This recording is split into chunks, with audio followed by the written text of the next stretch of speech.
and 10 minutes for questions.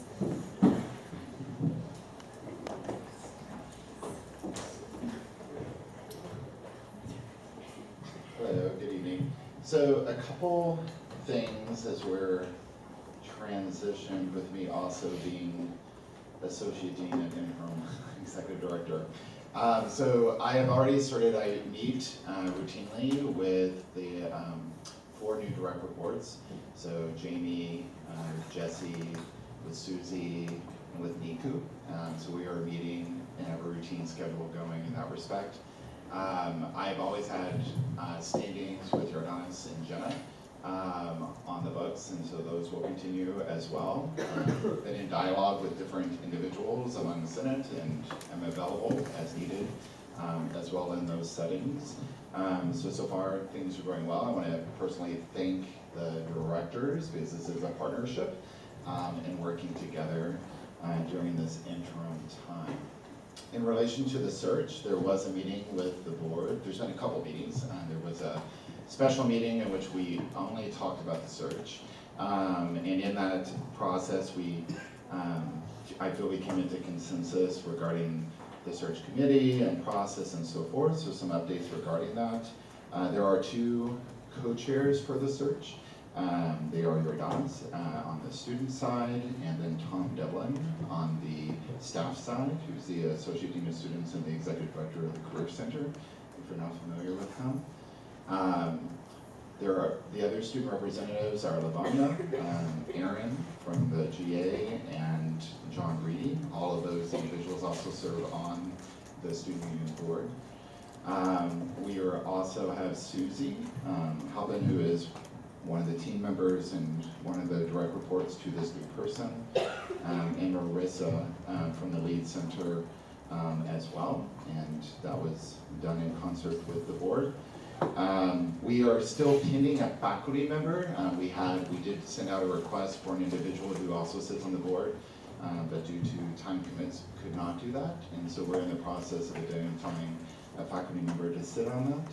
And then we have a community partner who is Solly Fulp, who is the Executive Director of University Business Partnerships and Services, who will also be on that and being able to provide that lens through the search. I did get approval from the board to continue forward with a search firm. We are using a search firm in order to identify the best candidates for this position. The search firm we are using is Spellman & Johnson, if you'd like to Google them. I can send you the website as well and learn about them, but they're one of the most utilized search firms, particularly around student affairs and working in higher education. The other thing about this search firm to be aware of is the person who's working directly with us. His name is Peter.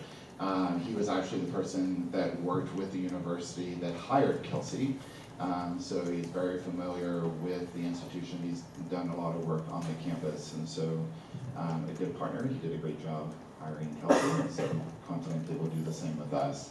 As far as time frame, we're trying to be thoughtful and intentional in relation to the academic year and the time frame with students and so forth, and then continuing to engage. This will be a partnership with the ASUC Student Union Board and myself in going through this process together. And so in talking, I just spoke with the consultant yesterday. It was an initial just brief 15-minute conversation. And so what will be happening is we will be doing a formal launch of the search January, around January 11th. In order to prepare for that, he's creating the documents that we would send out. It's kind of like an advertisement about the position. You don't just send out a job description. And so he will be sending that to me in early December, on December 2nd. I will be sharing that with the board, the Student Union Board, as well as with the leadership within the ASUC Student Union. This is in the same way as we actually jointly created the job description. I provided an opportunity for input, and that input was incorporated into the job description.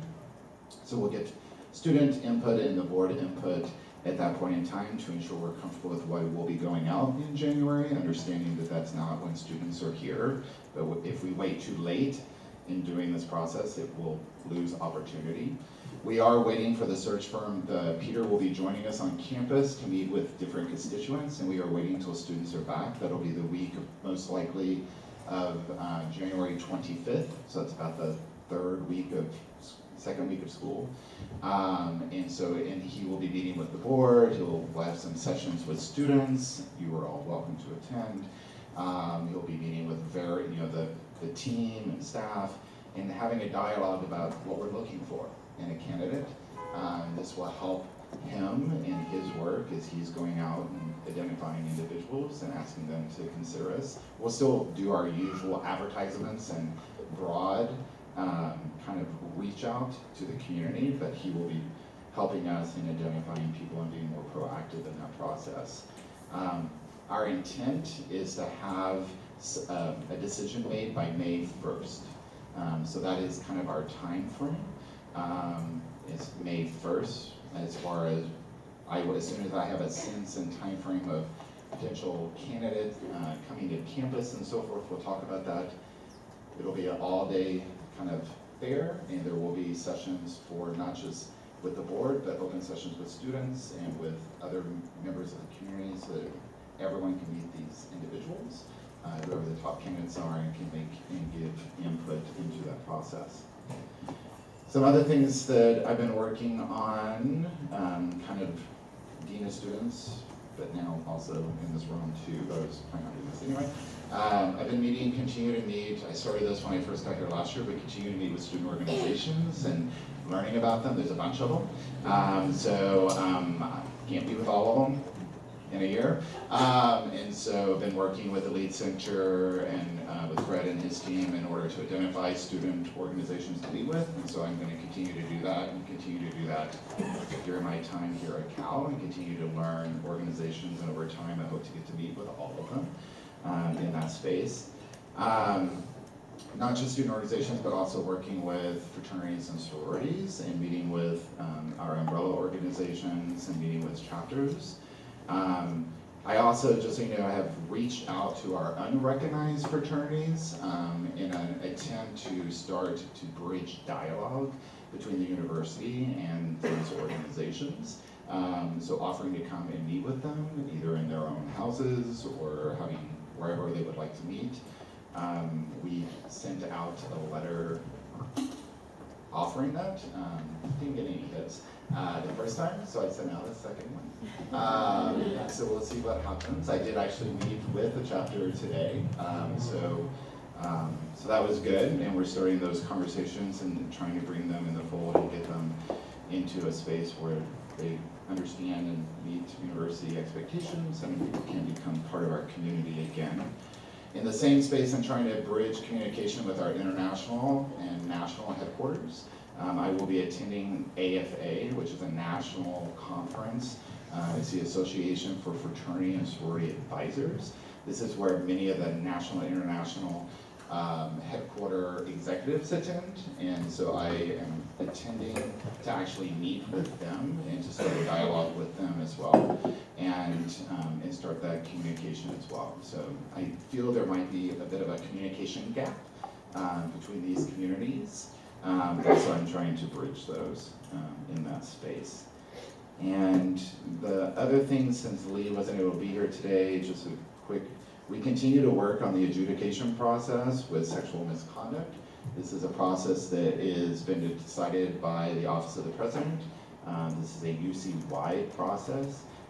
There is a small working group. There is student representation on that working group from the Advocate's Office, who is most directly involved around conduct, in talking about how we implement this process on our campus and to be as deliberate as we can with the knowledge we know about our own campus in that space. There are trainings that are happening for anyone and everyone that are involved with the conduct process. Those trainings have already started. This is with the UC providing them. I will be attending the day-long training on December 8th.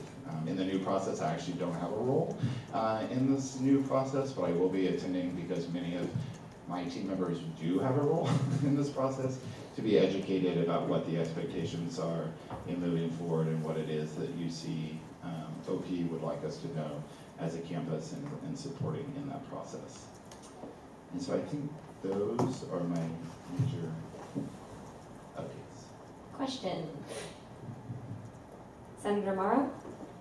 Yeah, a couple questions. First, are you expecting anything to come of your conversations with the unrecognized attorneys? Is this an effort to bring them back as recognized houses? And then second, it's great that you're reaching out to trades and sororities. Are you also reaching out to NPHC and NCGC chapters as well? Sure. So I am trying to reach out to everyone.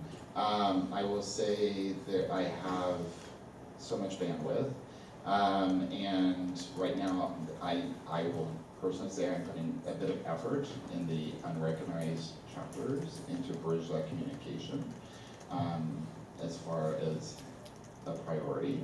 And not that I'm not working with the other organizations as well, but I am deliberately spending some time this semester. We're talking about a short window of time in my career here in that space. And my intent is to open dialogue and talk about how to bring them back into the community and what that looks like. And clearly I'm not doing this alone. I work with the Lead Center and through Jamie and Brandon and their teams, Dylan and others, and so, and how to do that, and what that looks like. The other thing I'm trying to do is to listen and to hear what concerns they have.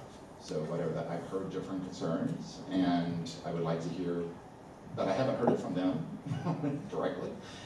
So to offer those opportunities to hear that. And so I met with the chapter today. I didn't know that's what I was going into, but that was cool. It all worked out well. And they shared some of the concerns that they had, and were able to actually, some of that was misinformation, and we were able to address that. And that particular chapter wishes to be recognized again, and we're going to start talking about process in order to do that and to get them recognized again. Senator Adrianson. Thanks for coming in. So we all know how busy you are, so we appreciate it. It's great to be here in these new chambers. Come on. My question is about the process of hiring new director. Yes. So can you elaborate a bit on your intentions or your plans for having potential finalists meet students? Sure. And maybe even if you'd be interested in doing meet and greets just for the Senate class of the new candidate? Sure. And so the schedule has not been, I'm just trying to get this search going, to be honest with you, and the kind of the beginning parts of it. So I'll be working with the board to outline what the day will look like for the candidates. And so we can clearly talk about, open sessions versus working with student government, particularly sessions. I'm open to that. We have a certain finite, we don't want it to be a 20-hour day for the candidate.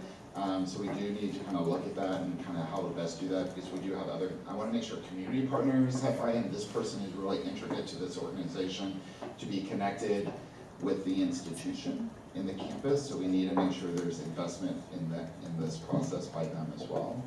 But I'm very open to it. I talked with the board and planning on keeping them along through the whole process and doing this together. We actually create a Google Doc with the board. All the board members are part of that Google Doc, and we'll continue to update information in that way as well as in person. So to be a collaborative effort, because technically this person reports to both. And so that we're both feeling good about process, and hopefully we're both feeling really good about the candidates. And hopefully we're all on the same page with the right candidate. Thank you. Senator Bruns. Thank you so much for coming in. I know Sure. I at least, and I think all of us really appreciate the updates on the search for director. My question has to do with the unemployed opportunities. Yes.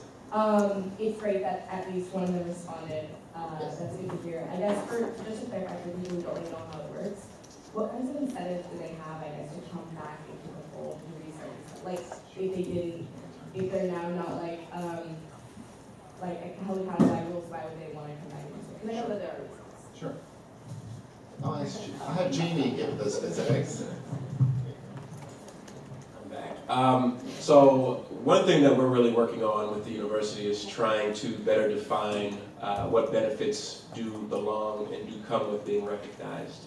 One of the biggest benefits right now for recognized fraternities and sororities are they are sponsored by the university, which means they have full use of a lot of the trademarks and logos and use of resources, and they are Berkeley's chapters. Right now we have 69. When you are not recognized, in reality, the chapters who use Berkeley's trademark and logos and name without that could face potential litigation. As an institution that values students and values the students that are part this campus, we've not taken that route, but it has been a conversation. In addition to that, we're looking at scholarship, we're looking at space, we're looking at working with the ASUC to figure out what other approaches that we can look at to make this community, being part of this community, a value right now. I think what we've fallen into is that when you're not part of the community, you kind of get to do what you want. And those other chapters that do follow the standards and that we've set. You've been part of that, and others who've been part of helping us define that will be helpful, but we are looking to kind of enhance the recognition of being part of this campus around resources and recognition and connection to administrators and other opportunities as well. Senator Morrow. Can I add one more thing real quick? The only other thing I would say, this is, and I'm not doing this alone, or the lead center is not doing this, we're doing this also in partnership with the IFC and the Panhellenic and discussions. Panhellenic aren't doing things like service with the unrecognized chapters and things like that. And that's actually, it's because of student leadership that's bringing, that, in my opinion, that this meeting happened today. It wasn't because of a letter from the Dean of Students, you know who I am. It's because of what's happening on the student front. And so I'm hoping to continue to partner with students, with the IFC. I just met with the IFC and having dialogue about what happened Halloween, and how not to have that happen again. And now we're about to have dialogue with the city about that, with partnership of IFC. And so to continue with that piece, and so for all the fraternity and sorority people in the room that are moving toward that, I want to thank you, because it's really in partnership that we're making change and creating an environment where the unrecognized chapters want to come back. Senator Morrow. Yeah, just a last little thing with what Jamie said, and something that you can maybe pass on. I don't know if it directly falls under anything you can do, but you might have friends in other offices. One of the unrecognized fraternities has had, I think, the past 2 football games and the basketball game, like a very positive advertisement displayed on the Jumbotron. Is there any way that we can make sure that, or if you could pass on a message to see if we can have those types of things be only for recognized houses? Yes, so we are actually working with Cal Athletics and Rec Sports to have annual meetings, and actually twice a year, to actually go over our recognition process to make sure that they not only approve the use of those resources to recognize groups, but they also are not approving recreational sports teams for unrecognized groups as well. So that is something that has been brought to our attention. This is a new relationship with them. They've never been engaged in this conversation around recognized and unrecognized, and it's part of one of our efforts to, again, identify the resources for those groups. I did want to answer your question real quick about NPHC and MCGC, if that's okay. I want to just make sure that, and say this in this space because I know it's being recorded, our NPHC numbers, or as far as membership, is probably historically as low as they've ever been, and I think it connects to the greater experience that Black students have on this campus.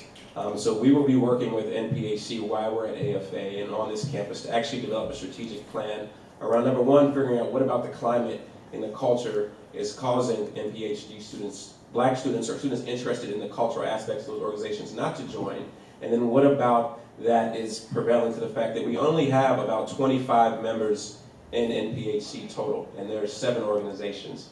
And these organizations work really hard to strive for not only the mission of their organizations, but for campus climate issues and other issues. So as you all as elected students, as you're thinking about fraternity and sorority life in Cal Greeks, I want to make sure that you all consider them as well, and really consider the experience and advocating for their needs and their resources as well, because they're often not talked about when we talk about Cal Greeks. So I just wanted to, but we will be meeting with them at AFA as well. All right. Senator Yave. Hi, so my question was about the event coordinator for student union, so I wanted to ask if some person has been hired or... Oh, yeah. Hey, good to see you. I've seen you since the search. Yeah, so 2 people have been hired for the event coordinator position. As you know, there are 2 vacancies. One, Tracy Lopez, who was actually already here on campus working in events, and she will start on Monday. Luke, who was one of the candidates, who was actually, and one thing that's unique about Luke is he actually was one of the project managers for this project. He also will start on the 1st of December. So we will have a full event services team for student orgs and for students on campus that we haven't had this semester. Are there any other questions? Thank you both. And next up, we have the Associate Chancellor and Chief of Staff to the Chancellor, Nils Gilman. 10 minutes and 20 minutes for questions. Thank you very much. I probably won't take 10 minutes. I just have a few brief remarks, and I'm here mainly to answer any questions, or at least try to answer any questions you may have. I wanted to start with a kind of a personal anecdote. I happened this weekend to spend the weekend on the beach in Mexico with my best friend from college and growing up. And it was a place beyond the beach of internet and cell phones and TV, and it was great. It was extremely relaxing. And when we finally got back to the airport on Sunday afternoon, my phone immediately filled up with all the news that was coming from Beirut and Paris. And specifically, it was all news about concerns people had about whether Berkeley people were affected directly initially. We didn't know, we had dozens of people who were in Paris and in Beirut. We had students there, we had faculty, staff. Thankfully, none of the community was directly affected by it, but obviously everybody here and everybody around the world was deeply moved by everything that went on. It made me think more and more about the way in which the campus climate that we often think of in kind of hermetic terms about really what's going on here is obviously connected to things that are going on nationally. That's also true for things related to things that have been going on at Yale, in Missouri, and so on. And it just made me think that I think more dialogue, both among the students and with the administration and the students, about the ways in which these things are connected to one another, the ways in which things that happen off campus can really affect the climate here, is something that we need to be doing more of, and I hope that we have an opportunity to do that maybe tonight and certainly in the future. I have three things that I want to talk about specifically. One has to do with the budget compromise that was made between Jen Napolitano and Jerry Brown in spring. First time I've been here to talk to you since then, and I think it's just worth emphasizing that that compromise had the virtue of being clarifying for the budget situation of the campus. It gives us a real sense of where we're going to be over the next few years in terms of our budget, but that clarity is colored by the fact that the situation is not very good. We basically are in a situation where our revenues have been frozen by statute, and at the same time our costs have also been mandated to rise by statute. Given that we already had a structural deficit, and we got to mandate both the increase in costs in the forms of salary increases, and had tuition remain frozen going forward, we obviously had a structural problem. This is going to be forcing wide-ranging reconsideration of many of the things we've been doing across campus, and really forcing a strategic conversation on the part of the chancellor and the senior staff and the ASUC and the faculty senate and the deans about what the priorities of the campus are. How do we ensure that we continue to be able to provide access to excellence at scale, which is really what this university is all about. And there's an ongoing set of conversations that are going to become more and more public over the coming months about how we have to reorient the university in order to be able to ensure that we can continue to fulfill the mission that this university is all about. In addition to that, we just found out in the last few weeks, and I'm sure all of you saw this, that the president has decided to add 10,000 more students across the UC system. We're currently in discussions with UCOP about exactly how many students UC Berkeley is expected to take. Current discussions are talking about 800 or so California students. We may need to take a few hundred out-of-state students as well in order to maintain the current balance and diversity that we have on campus between our California students and our out-of-state students. That's obviously going to impact a lot of student services, notably housing, especially in light of the budget situation, which I was just alluding to a moment ago. We are engaged in a wide-ranging set of considerations about how to be able to increase the number of beds that are available. And we did, I should note, immediately alert UCOP when they announced to us that they were planning on mandating that we increase the number of enrolled students here, that this was going to have a particularly difficult impact on UC Berkeley, even compared to the other campuses, partly because we obviously live in a part of the state that is extremely impacted in terms of the general housing market beyond what we have built here. We are committed to wanting to build more housing. We want to be able to maintain the guarantee of housing for first-year students. But we're considering all sorts of different things. For example, I was just speaking yesterday with the Dean of Overseas Programs. She's talking about perhaps ramping up the first semester abroad program. We currently have a program we've initiated this fall for London. I believe, how many students do we have in London this fall? 75 or so, I believe. We're planning on opening similar programs in Rome and Paris, I think. Rome and Madrid next year. That's a way to just add extra students. They do their first semester abroad, they come here and they start the second semester. Adding more programs like that, increasing our enrollments of overseas students is a way of increasing the overall size of the student body while not necessarily impacting the resources that are here available locally. Everything's on the table, and we would love your suggestions about things that we can potentially do to accommodate the extra number of students that we have to bring while not excessively overburdening the resources that we already have. They're not likely to be increased in terms of more allocations from the state and from the UCOP. So the last question I wanted to address briefly is the question of how the campus is addressing sexual misconduct, particularly with respect to faculty. Obviously, everybody here is aware of the Jeff Marcy situation. And I just want to emphasize that, again, UCOP is centrally involved in this. Jan Napolitano has convened a major new committee that includes students, staff, and faculty from across the UC system to reconsider the rules that exist around faculty sexual harassment and misconduct rules. These rules are, for the most part, set at the system-wide level. There's some leeway on implementation here, but not very much. It's a system-wide Senate, and it sets the rules concerning faculty governance of their own conduct. We have our Dean of Math Physical Sciences is sitting on that committee, and a lot of this has to do with basically trying to reconcile different kinds of rule sets, some of which are set by Title IX of the federal government, for example, concerning investigations. We use a standard of evidence. I'm just going to use this as an example. Standard of evidence during investigations of sexual harassment and other kinds of misconduct is the preponderance of the evidence. That's the 50% plus one standard of evidence.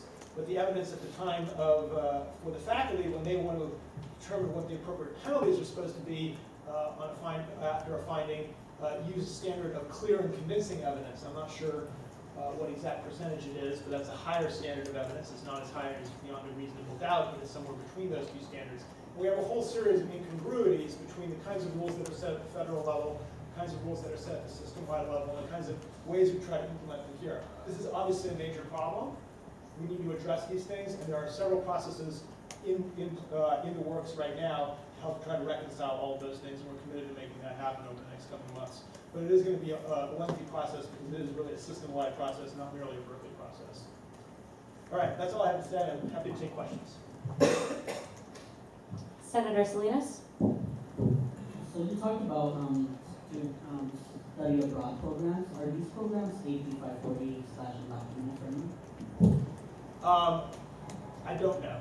That's the honest truth. I don't know what the standard criteria for admissions are. These are for freshmen, and how people get admitted to them, I don't know. I actually only just heard about these programs a couple of days ago. I do know they're being extended. I can't imagine there would be formal exclusions on the basis of one's status. However, whether there's an active outreach program, I don't know. And I also don't know what the status might be with respect to financial aid and so on. Certainly that's something we would like to do. I know that with many of the study abroad programs, there's a major effort to try to have funds available. That's actually one of the major areas where we're trying to do fundraising, is to be able to raise scholarships so that students be able to do study abroad programs, and that would presumably include the first semester. Senator Rashidi? Thanks for coming tonight. I have a question. Assuming a equal distribution along the 9 UCs with undergraduate programs, this is approximately 1,100 new students coming to the UC campus. How are we going to already address the capped majors, where a lot of students are looking to go into computer science or different areas such as engineering, which already have too many students? How are we going to address this when we're adding more students but without having enough faculty to accommodate this? That is an excellent question, and many of us in California Hall are tearing our hair out trying to figure out the answer to that. I don't have a good answer. I wanted to just be direct with you about that. The impacted majors are going to become more impacted.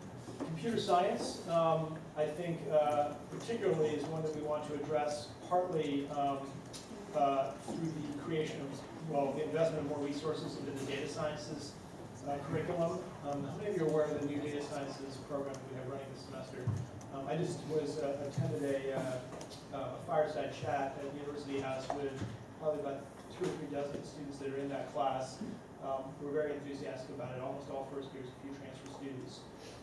We believe that that will become a pathway that may grow quite rapidly. It may take some pressure off the CS major, because we think that some of the people who currently are entering CS are entering it because there's not currently a data sciences option. So that's one way we want to try to address it. There's other majors, such as economics, that I'm sure will just increase, that are impacted. The demand is likely to increase. We don't have a good answer to it right now, I'm sorry. Senator Cho?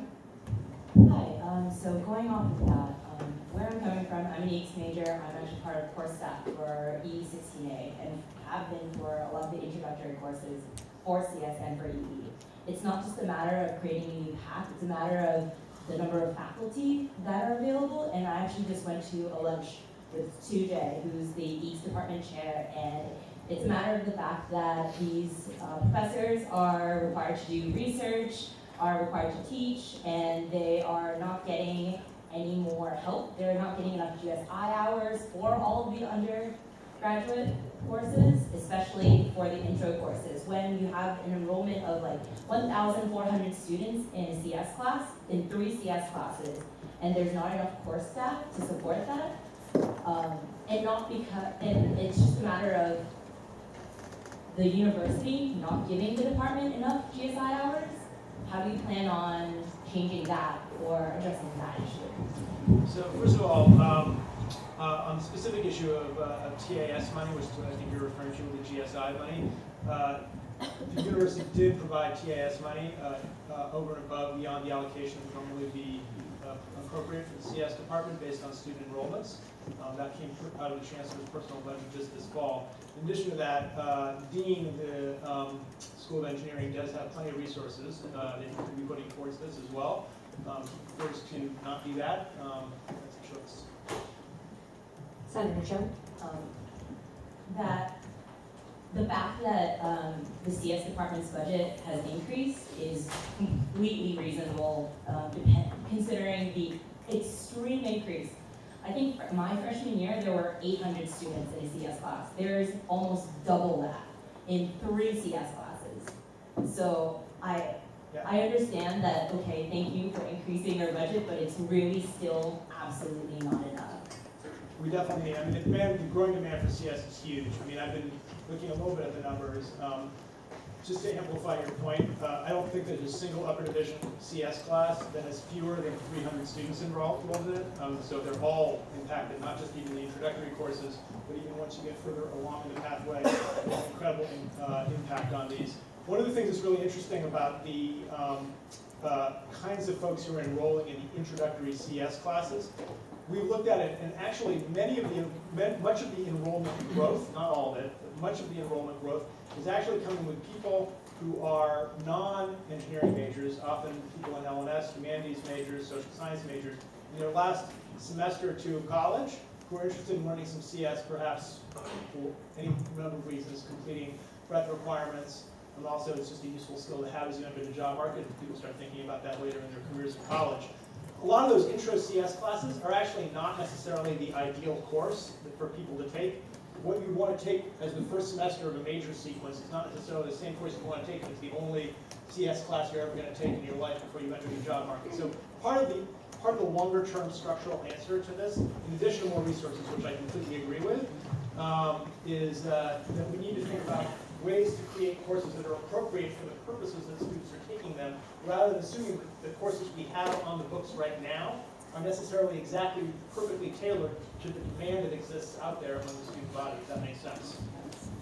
Just a quick follow-up. and like I've talked to John Gennaro about this, I know he's creating a new course and the EATS department is helping, but when you still take a EATS professor away from the department, that's not increasing our resources, and that's not helping that much either. I agree. But, Senator Bruins? Going on that, I know you've already answered this a lot, I'm not in data sciences or CS, but are we gonna see impact on new majors, other than like CS, economics, engineering? Are there gonna be new majors that are impacted? So it's very hard to say. I mean, I assume that the extra students that are going to come here will be distributed across majors in the way that the rest of the student body is. I don't imagine that the next 1,000 students in the pipeline will look any different. So, there may be some that are on the margins. There may be some majors that are on the margins of not quite impacted yet that will be tipped over into the category of impacted. I expect that that is something that we will need to deal with. There's not a plan to dramatically increase the overall size of the faculty. Unfortunately, that has to do with the budget issues we were talking about earlier. I do think that there's a possibility that we may see a shift in where faculty are being hired across different fields into areas where there's more demand from students over time. But that's a matter of faculty turnover. I mean, when you hire a tenure-track faculty member and give them tenure at age 35, they're not going to retire for 30, 40 years. You're not going to be able to necessarily make that shift in a very rapid way. We typically hire across the entire university somewhere between 50 and 75 ladder-ranked faculty a year. So the process of adjustment just takes time. But I think the question of where the students are voting with their feet in terms of courses and majors is obviously something that the budget committee takes into account when they think about where to allocate, and that's not going to change. Senator Paul? I have a couple questions regarding issues of compliance and sexual violence. So my first question is, how are you all planning to develop consistent standards of evidence with and ensuring that these standards of evidence are trauma-informed and that the entire process is trauma? That's a great question. So, as I said, there are several different committees that are being convened at the UCOP-wide level, some having to do with students, some having to do with faculty. I think one of the key issues that's going to be raised there will be about how do we have that reconciliation. So, I mean, that's on the table, it's on the agenda for these committees. I'm not personally sitting on that committee, so I can't give you a direct testimony to how those come. I don't think they've even, the faculty one I don't think has met yet, actually. I think it's going to be meeting in January for the first time. But I know specifically that Rachel Nava and Cheryl Vaca at the UCOP, who are the responsible senior executives there, are absolutely committed to having that be on the table as something they want to have discussed and reconciled. Great, thank you. And then my next question would be, how is the university going to ensure what happened this year with over half of incoming graduate students not receiving sexual violence prevention education? How are they going to ensure that never happens? I'm actively in dialogue with graduate dean Fiona Doyle about how to handle that. And as some of you will remember, we did put a hold on the undergraduates who did not complete sexual harassment training last fall. That was very effective for getting people to take the training. I don't want to promise that that's going to happen, but all options are on the table. And then will there be any additional resources for graduate students to get that education like in a timely manner this semester? So we did do additional sessions. We've stopped that now just because of the timing of the year. We don't think it's going to be successful. We don't want to just do training to do training. There will be new trainings in the spring, and we'll continue on that. The graduate student arena is very different than the undergraduate student arena, and it's a bit more complex. So I'm not saying asking for forgiveness or saying we shouldn't be doing more. I'm saying that this happened relatively quick and that we're doing the best that we can. Fiona, I've been very impressed with her dedication to address this and to work with the graduate division. And so we'll continue in the same way we did with undergraduates last year. It was a learning experience for us and the Dean of Students Office in particular. We'll continue to learn through this process this year and continue to make it better. Senator Prasad? Thank you for coming in. My question is going back to the question of enrolling more students. Will the number of students enrolled be spread equally among the colleges at the university, or will certain colleges be accepted to take the bulk of the enrollment? That's a good question. It's the Vice Chancellor for Undergraduate Education, Kathy Koshland, is currently in active discussion with the deans about what that distribution is going to look like. The reason why it hasn't been decided yet is we haven't gotten the final number from UCOP. That number itself is a negotiation. They initially wanted us to take 1,000. We're trying to only have to take 800. We don't know exactly where that's going to land, so until we do that, we're not trying to have an active discussion. I think the idea is to distribute it pretty broadly across all of the areas. Some of the schools have actively indicated a great, actually active desire to increase enrollment, notably the College of Natural Resources, so there may be somewhat more students going into that area, but again, we want to keep it balanced across the different fields, more or less similar to what it is now, so I don't expect there to be a dramatic departure from the current balance. Senator Luke? Yeah, so thank you for coming in. So I just had a question on whether you could elaborate on how financial aid will impact in-state students, out-of-state students, international students, if there's going to be a difference in impact for all of them, and also what specific concrete steps the university is going to take to make sure that all students have equitable and equal access to education. So those are two different questions. I'll try to take those in sequence. So as you're all aware, we do 1/3 of our tuition debts go to financial aid, and that, so as we enroll more students, proportion of financial aid that's available should stay similar, and the way in which we're not planning to make any revisions to policies around financial aid. With that said, while we are not proactively planning any changes to policy, there have been several different bills that have been proposed in the Senate in Sacramento that would mandate, for example, not allowing us to provide any financial aid to foreign or out-of-state students.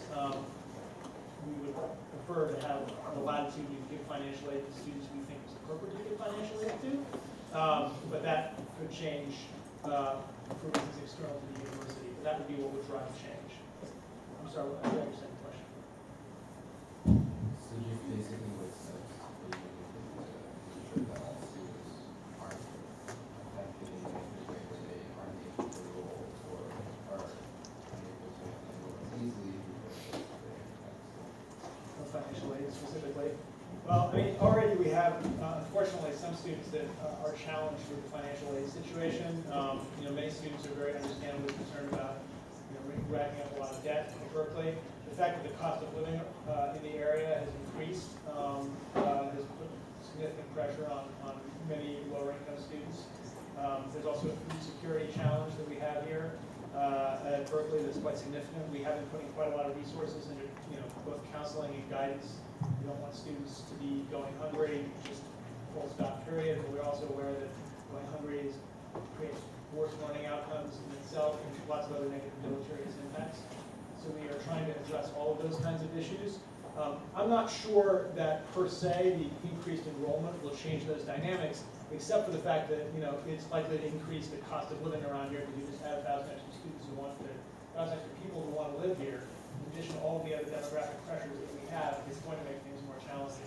So we need more resources for that. Senator Vincente? Yeah, I have two questions actually. So how will the increase of enrollment also affect outreach into the university, especially to a lot of low income communities? Also, what's the ratio going to be for transfer students? Are y'all going to increase transfer students to the university? And how? Yeah. This is subjective. Well, the second question about what the balance and the mix will be between first-year enrollee of the 800 or so students that we're going to have to add, what percentage of them will be transfer students as opposed to first-year enrollees? That is subject to debate, negotiation. For a variety of reasons, I think it would be easier for Berkeley to have a higher proportion of those additional incremental students be transfer students. It impacts resources on student services in a different way, specifically on housing differently. But we're not the only campus that's in that situation. I do want to say one thing about the enrollment issues. The enrollment issues are basically driven by a political imperative coming out of Sacramento. There's a lot of people who just want to see a lot more enrollment. But one of the things that's peculiar about it is basically when you look at the political pressure, there's really only political pressure to enroll more UC students at two campuses, Berkeley and UCLA. Students who are qualified or UC eligible, who don't get into Berkeley or don't get into UCLA, are referred to other campuses where there are extra seats for Merced, 98+% of those referrals choose not to go to UC Merced. In my opinion, it would be a lot easier to handle the enrollment issues across the system if we increased the campuses that are not, in Westwood or in Berkeley, where it's very hard for us to grow, but are in spaces where there's land and other kinds of resources that could be grown more effectively and where the cost of educating students is lower. That's, of course, been proposed, and that's part of the negotiation with Sacramento, but that's not really what the political pressures are. They want more people to be able to get into Berkeley and UCLA. That is where the political pressures are entirely. And they want people who are like them to be able to get in. Those are the political pressures of the system is facing. Senator Adrianson? Hi, thanks for coming in. Thank you for your comments about the importance of respectful dialogue. I think we share that perspective. We had some comments tonight from members of the Indigenous Land Access Committee. And so tonight the ASUC is going to be hopefully voting for the second or third time in our opposition to the development of the Gill Tract. And so I was wondering if you could share the Chancellor's views on the development and if you could give us project updates and timeline. Sure. So, in the spirit of respectful dialogue, and by the way, I really appreciated the words that Hank, is Hank still here? I really appreciated your words and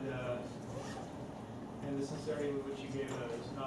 And I certainly understand the symbolic quality of the Gill Tract. There's a lot of land that used to be open around here, and there's not very much that's left in the Bay Area. Certainly not in the East Bay. Certainly not this side of the hills of the East Bay.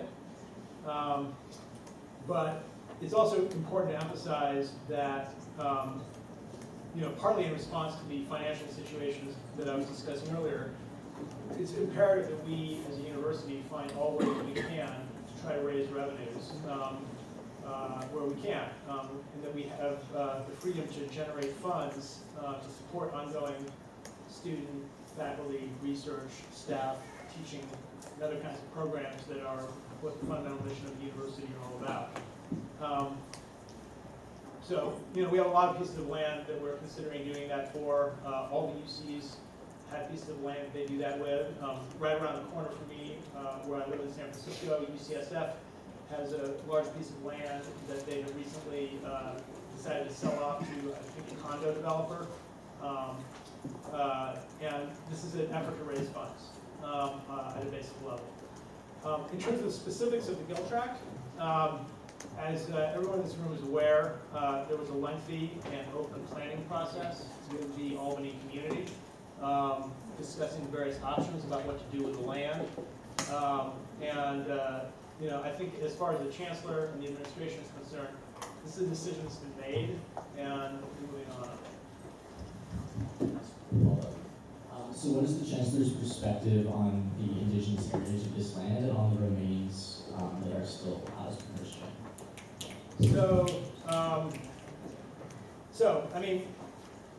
As we all know, all the land around here, in California, was indigenous people's land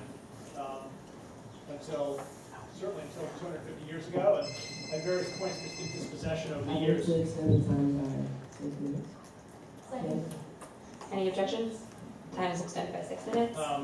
There's a long history of dispossession. By training, I'm an American historian, and I have a joke that I tell, perhaps not in very good taste, that one can tell the entire history of the United States pretty credibly as one long land swindle that's been going on for 400 years. So dispossession is the reality of American history, just generally. This particular institution, I believe, while it has connections to that history of dispossession like every other institution in America, is it has a greater purpose that I think is actually really important to serve, which is partly about creating conditions for inclusion for people who have been historically excluded in a variety of different ways. One of the things I'm most proud of about being at Berkeley is that 40% of our students, our first year, are the first in their family to go to college. 40% of them have Pell Grants. That's almost as many as the entire Ivy League. We have to be able to maintain that mission. And even though there may be historical factors that have, where Berkeley is connected to that larger history of dispossession, I'm not going to deny that for 1 second. I think the larger purposes that we currently serve are the ones that I think we ought to be involved in, and I think the Chancellor does too. Morrow.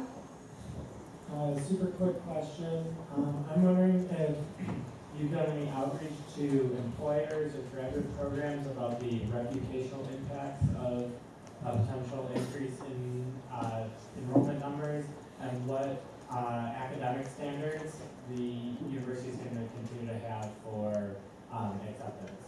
Yeah, so, can you expand about what you mean by the reputational impacts, just in terms of the quality of our student body and so on? Like, if there's been any outreach to employers or graduate programs about if this would negatively impact students' future prospects at the worth of a Berkeley degree. I haven't heard that very much. I mean, Berkeley is more selective than it ever has been. I think that the admissions rate, Joseph knows what the admissions rate was for the freshman, the incoming cohort this year, 17%, 16%, something like that. All right. Just to put that in perspective, when I was admitted to Berkeley, I certainly would not be admitted to Berkeley if I were applying here today. I got in here in 1989. I think the admissions rate was 33% in 1989, more or less. I think that Harvard was, I believe, 15% in 1989 when I was a freshman. So Berkeley today is as selective as Harvard was a generation ago. While that percentage might change a slight amount, I think the fundamental fact is more and more people want to come to Berkeley all the time. Our reputation is still gold. The most important thing for us maintaining the worth of the degree has to do with maintaining the quality of the product that we're able to offer the students that are able to enroll here. And maintaining that quality is the first commitment that any chancellor, including this one, has to have to UC Berkeley. That's the way our degree is going to continue to be valuable. I think enrolling more students is great if we have the capacity to serve them. Right now, the issue is a resource challenge for us to be able to serve the students we have properly. Senator Paul. Hi, so I would like to ask Senate for the opportunity to give the floor to Hank, if Hank is interested in responding to the previous comment. Are there any objections to that?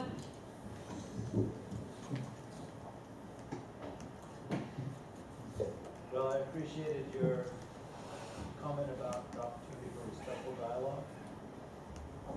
We sent a letter detailing our invitations to Chancellor Dirks. We have not received a response. It would be wonderful to have a response.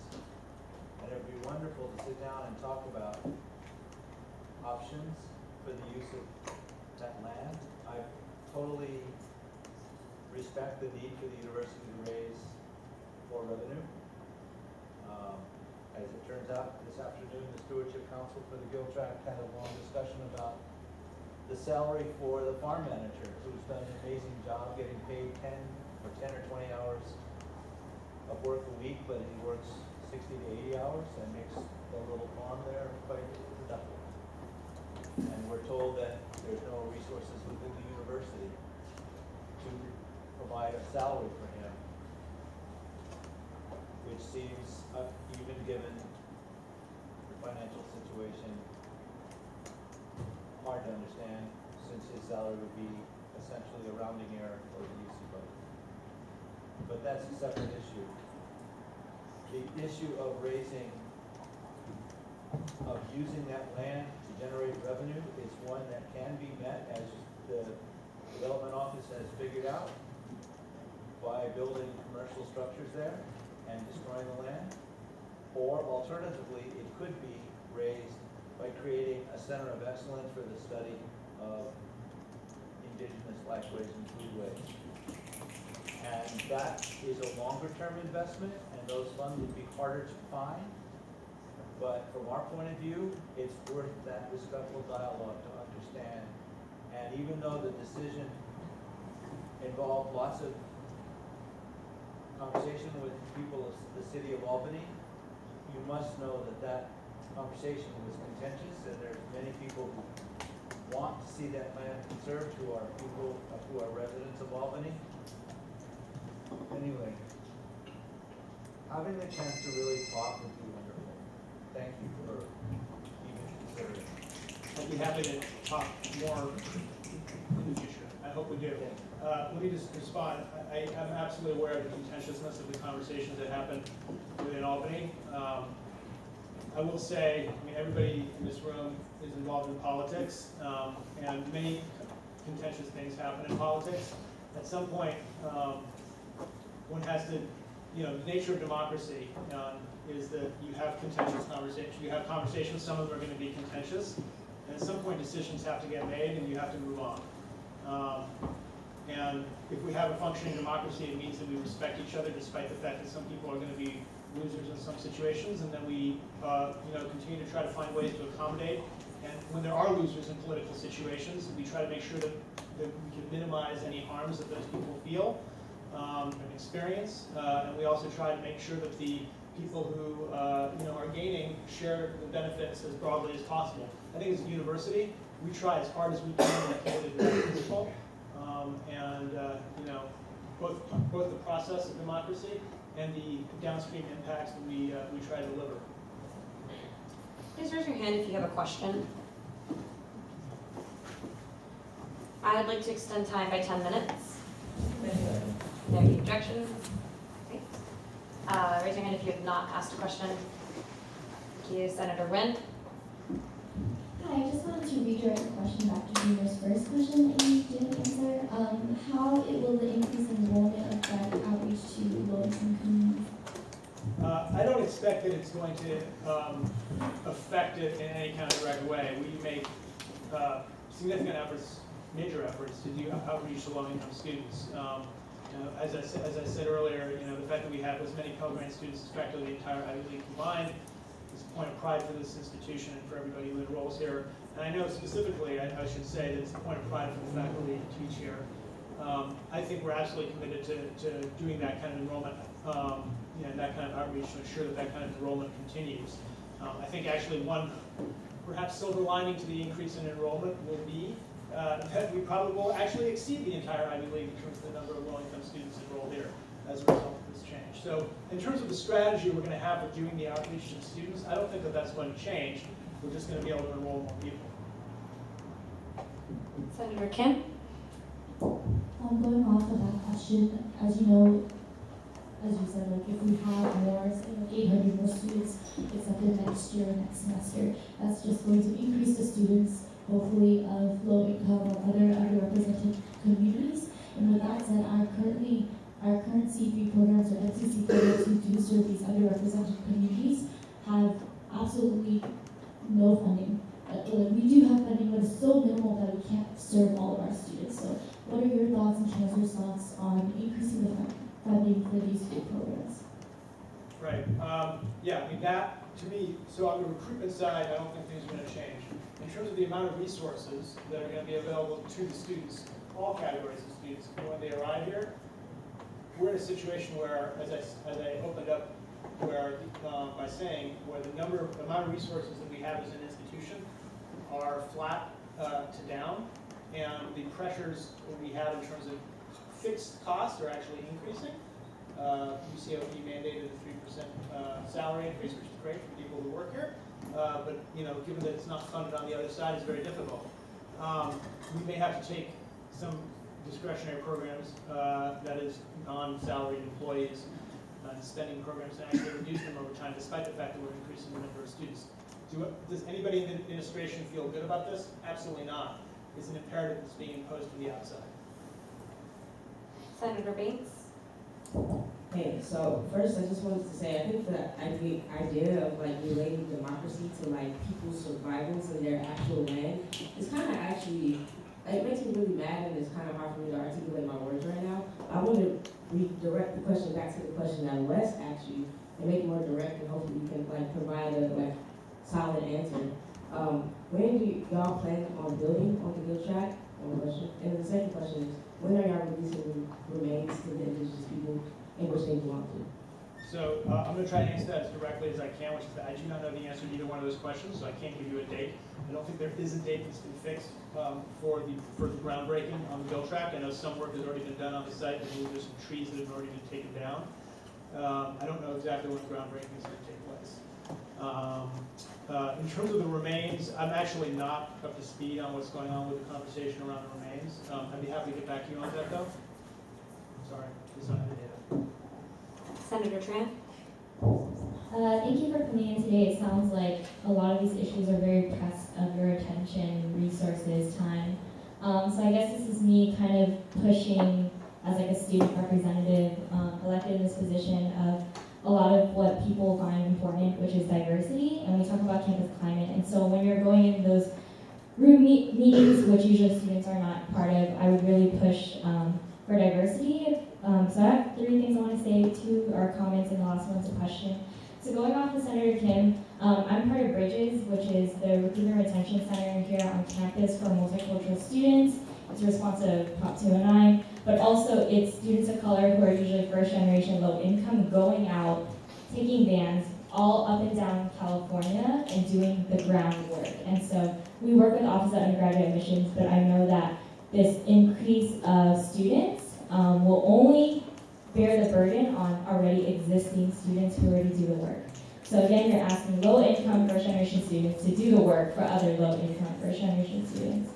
Second of all, I would really love for the push for transfer students to be a part of this enrollment. Transfer students, the data shows, are generally people of color from low-income backgrounds and really deserve a chance to be here, as much as the other students, but definitely a population that doesn't get heard of. And I know it's very hard for transfer students to be in ASUC Senate, so I know if they had a chance to be in here, they would advocate for that.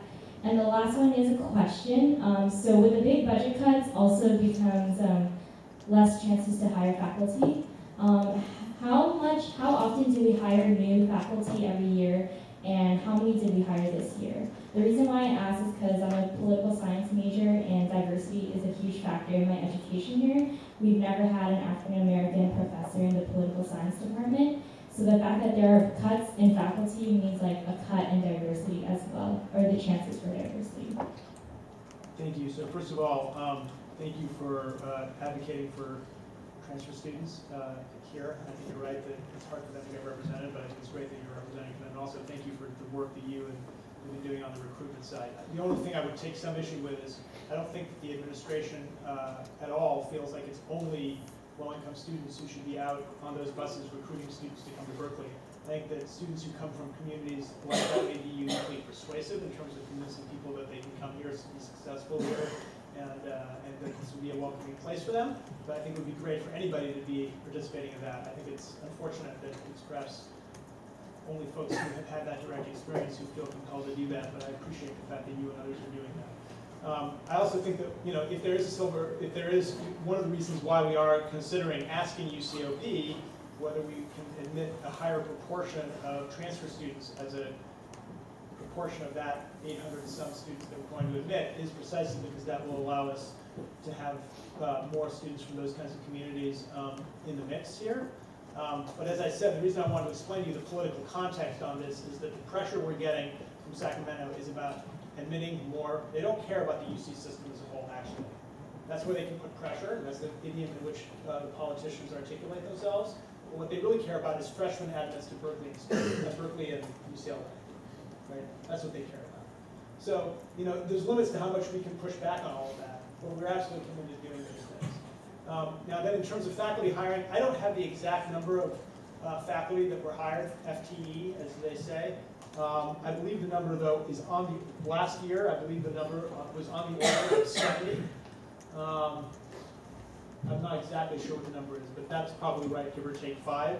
I don't know what the budget allocation is going to be for this year, but it's basically going to be replacement level. So we're looking at who the likely retirees are. So the overall size of the faculty is not likely to grow.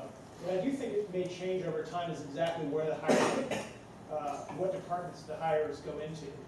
And you know, there's many factors that go into that. It's a very complex negotiation between the administration and the budget committee of the faculty senate to figure out where those kinds of hires are going to go. There's factors related to what are the new and emerging interesting research fields, or are students wanting to take classes, and a variety of other kinds of things. One thing that is very clear, though, is regardless of what field we're hiring for, whether it's computer science or physics or political science or whatever it may be, diversity in our hiring is a very important thing that we try to pursue in all of these things. I'd be happy to talk to you offline about poli-sci, which is something I feel I know quite a bit about. Most of my friends here were political science majors, or in graduate school and in college, so we can talk about that. This will be our last question. Senator Rashidi. Since it's the last question, I feel like it just kind of encapsulates what a lot of people said. We don't have enough housing, we don't have enough faculty, we don't have enough spaces in classes for students to learn. We are overwhelmed in the Kang Center, and I sit on the healthy advisory board, so I know how much we're essentially have no money going into. Students don't feel safe on campus, students don't feel like they're welcome, and you're not listening to student feedback or the community feedback. My question to you is, how are you going to bring in more students to feel like this? How are you such a big advocate for privatization on as a campus, but don't even listen to the model of privatization where customers that are not happy is not a model that will work. And that's currently the model that you're bringing in. So first of all, I agree with you about the resource issue across the board. It's a huge problem.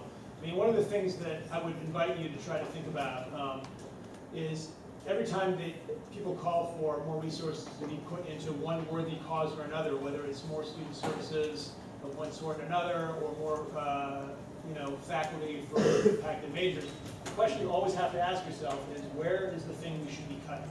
What is the thing that you think is so low value at this university? And you go tell the person for whom that is their life at this university, because almost everything we do at this university is somebody's huge passion. And so it's very, very difficult at this university to make hard choices about what to shut down and cut, because everybody feels passionate about the things that they care about at this university. What is awesome about Berkeley to me, awesome, and I've been involved in this place for 25 years, is the sheer range of things that people are engaged in here. But one thing that we're not very good at as an institution is making hard choices about saying, we're going to stop doing X, Y, or Z. It's very easy to say we need to do more of X or more of Y, or that there's not enough resources going into those things, and I agree. It'd be great if we had more resources. There'd be nothing, there's nothing we would like more. If you had a magic wand for how we can get more resources, it's not like we haven't asked Sacramento. But real talk is, you got to make a choice. When you sit in the administration, you have to make trade-offs between X and Y. And every time somebody says X is great, we don't deny that for a second. Everything that people have talked about here would be wonderful to be able to invest more in. We want to invest more in those things. But we have to make choices then, given that revenues are flat, and the state's basically made it impossible for us to increase those revenues, about taking something else, taking something from someone else. Who's the peer you want to rob to pay Paul? It's easy to blame us up here, but unless you're willing to tell that, and then you have to turn to those people. Tell them yourself. That's a conversation I'd really like to be able to facilitate. Instead of just blaming the administration for not being able to snap our fingers and make the manna rain down on heaven. We can't do that. Thank you.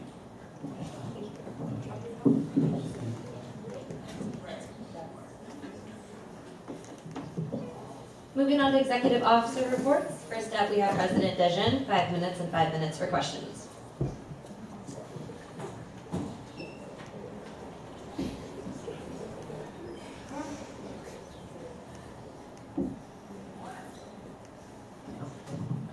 Hello, everyone.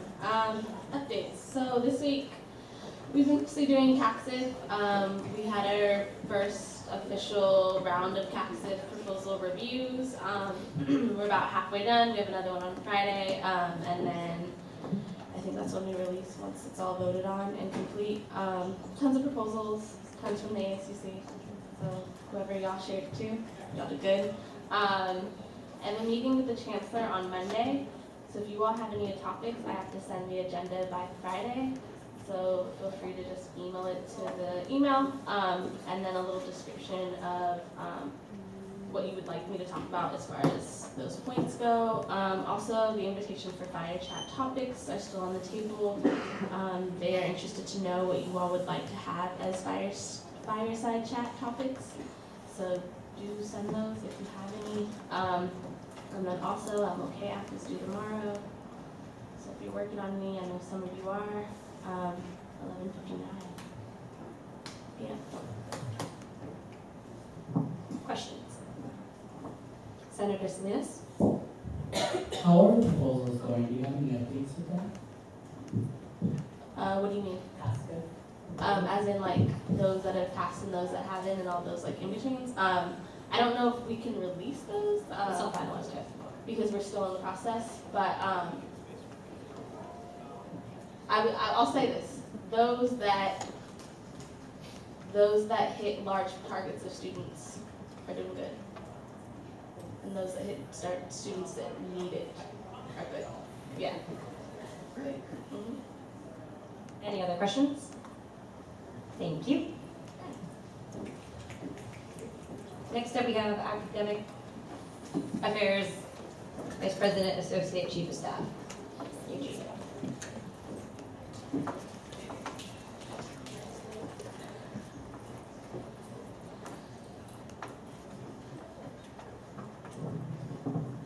Hi everyone. So updates. There's a meeting on Friday for TAXIV where they're discussing where the rest of the money is going to go because there's still a lot of money left. There's also a TAXIV student caucus that was already done, I believe, and that's where all the students are coming together to talk about which proposals they want to vote on as a majority. Melissa met with Chancellor Dirks 2 Fridays ago to discuss the UGI undergraduate initiative and the increasing enrollment for the UC system. There's a BSF scholarship meeting this Friday to discuss all the applications and deciding who's going to receive funding from that. There's 36 applications from that. There's also Cal Athletics meeting to discuss donations for variable finals week. I'll get into later. Grant updates, they're still going on and they close this Friday, so if anyone's still interested, please apply for the communities to apply. As far as restaurants go, we've secured vendors for Bechtel, and we're in the process of securing furniture for Worcester. And we're also in the process of creating a page or a link on B courses with the top 10 mental health resources. We're also editing that page to include health workers.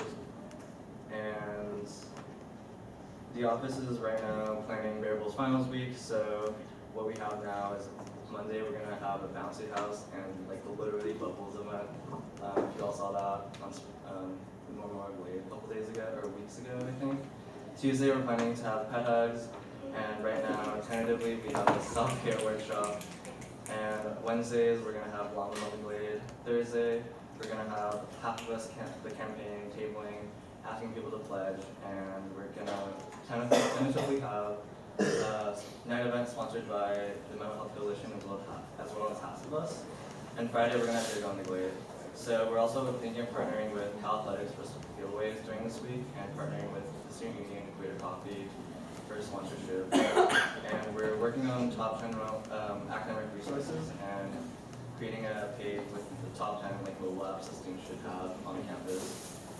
And the mental health conference is planned for March 12th right now.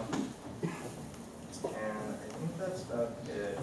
And Melissa asked me to say, email her if you have any specific questions. You can ask Senator Lou. Yes, thanks for coming in. I was wondering if you could give us more details on the rest and how they'll work exactly. Yeah, so right now we have Moffitt Secure that's opening fall 2016.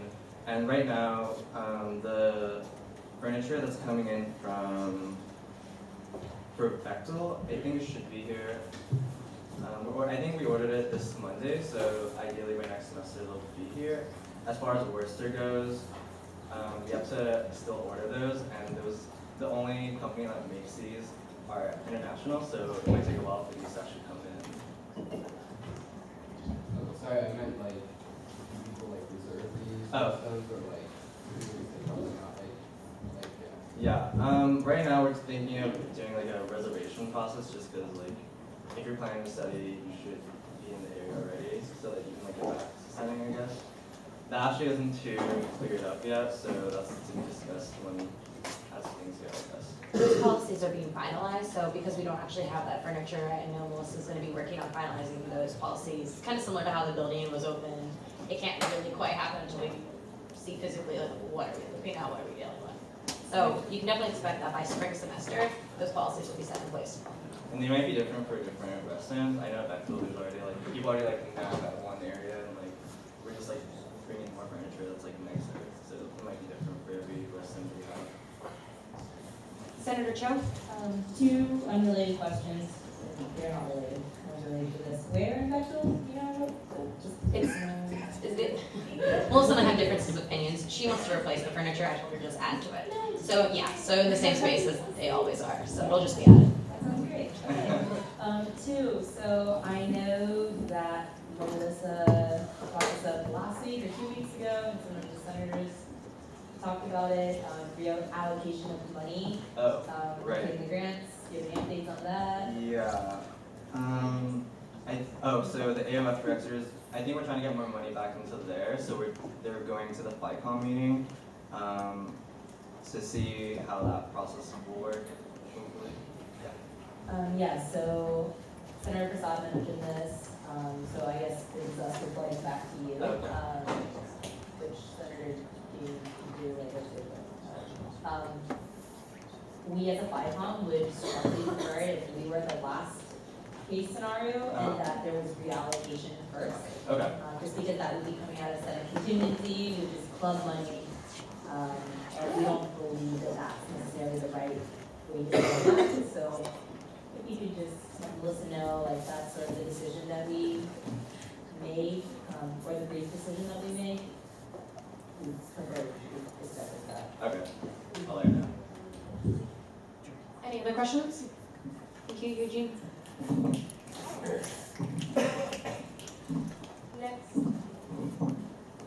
Next up, we have External Affairs Vice President. Next up, we have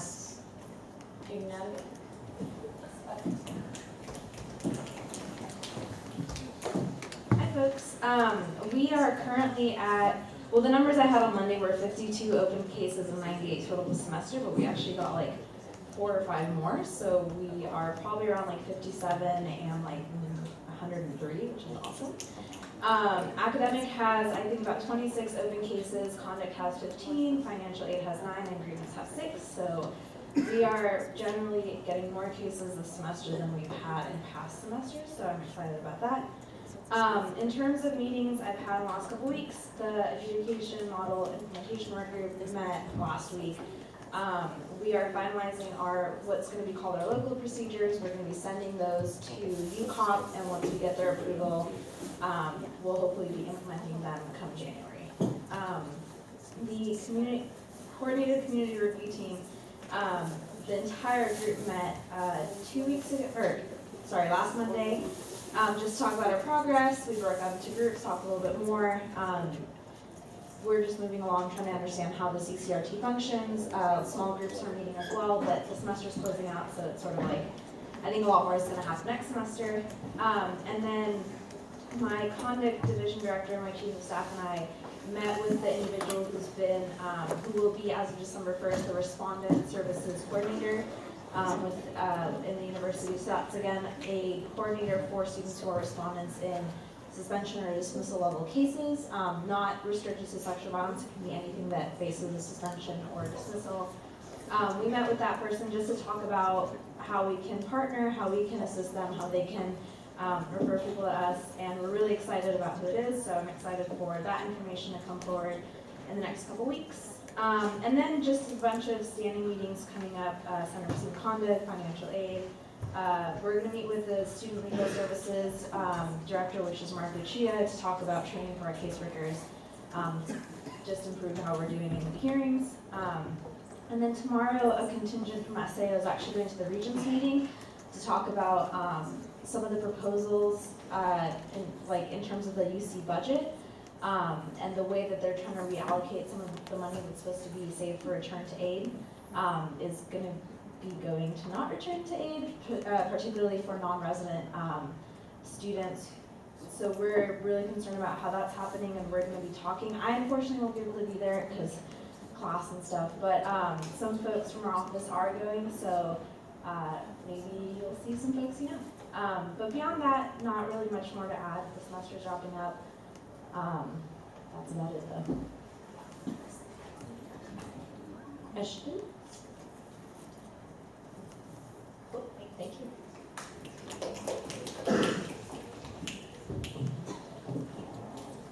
I will go first until the EAP is back. Not too many updates. So the big thing is that the the key card access form for student groups on the 3rd floor and 2nd floor, pretty much general access to the building has been released. And so I've been getting a lot of forms filled in. We've been approving about 50 people a day for that. If you have a student group that has a question or they say that they haven't received that form, very likely what we've realized is that student groups have not updated their signatory person on CalLink. So if a group is not receiving information, I would first double check with your exec board for the org to make sure that they have updated their information in CalLink. From there, they can fill out the form, apply for general access, which means essentially that they have general access to all floors, just not the 4th and 5th floor ASUC spaces. In addition to that, last week, Melissa, Udonis, and I had a meeting with the UHS Executive Director, as well as Bene, and so that was just a brief kind of overview of what is the ASUC planning to do regarding mental health, regarding any initiatives that relate to UHS, and that was a good meeting. We had ASUC Executive Cabinet yesterday. That was just updates between all the exec offices, so that is going well. And finally, move out from Hearst is officially on Friday. That is the final day for everyone to go to get out. So if they have things still in Hearst, they're going to be thrown away if they have not moved it out by Friday. And so if you have anyone that you know still has stuff, there's a lot of trash, there's a lot of random items in Hearst, and those all need to leave, otherwise they will be thrown out. Joe and I are talking about what we're going to do with the furniture, but likely we'll have some sort of ASUC sale for very cheap furniture. A lot of that furniture is really messed up. For example, those chairs, if you remember from the Hearst Lounge, are not in good shape, but we'll try to scavenge as much as we can. Rules for buildings, so nothing too much to update on that. It's been decent. What I want to ask all of 20 of you is, as you're walking around on the 4th and 5th floor, a lot of the big problems is the fact that people on the 5th floor are not ASUC affiliated. And I can't physically be kicking people out 24/7 all the time, and I know a lot of you are in those spaces. If you know someone is not a part of the ASUC, or you can just ask them and then they'll say no, please let them know to go down to the 2nd and 3rd floors. This is really for all of you. If you don't set this precedent right now, you're never going to be able to have the 4th and 5th floor as ASUC spaces. So recognize that and don't just wait for someone else to do it. Please take the initiative. Finally, we already went over MLK. Apps are due tomorrow. We have our last meeting for the CACSIF, which again, once we finalize that, we'll be releasing all of that information, but I will say that ASUC has definitely put in some very strong proposals, and the fee referendum deadline for proposals is on November 30th. Any questions? Senator Prasad. For making sure that ASUC only members use the 4th and 5th floor, is there a way to get maybe a sticker or something to put on our knees? I think one of the concerns I have is that I don't feel comfortable kicking out someone who may or may not just say they're part of an office, and sometimes they do say that. A sticker for?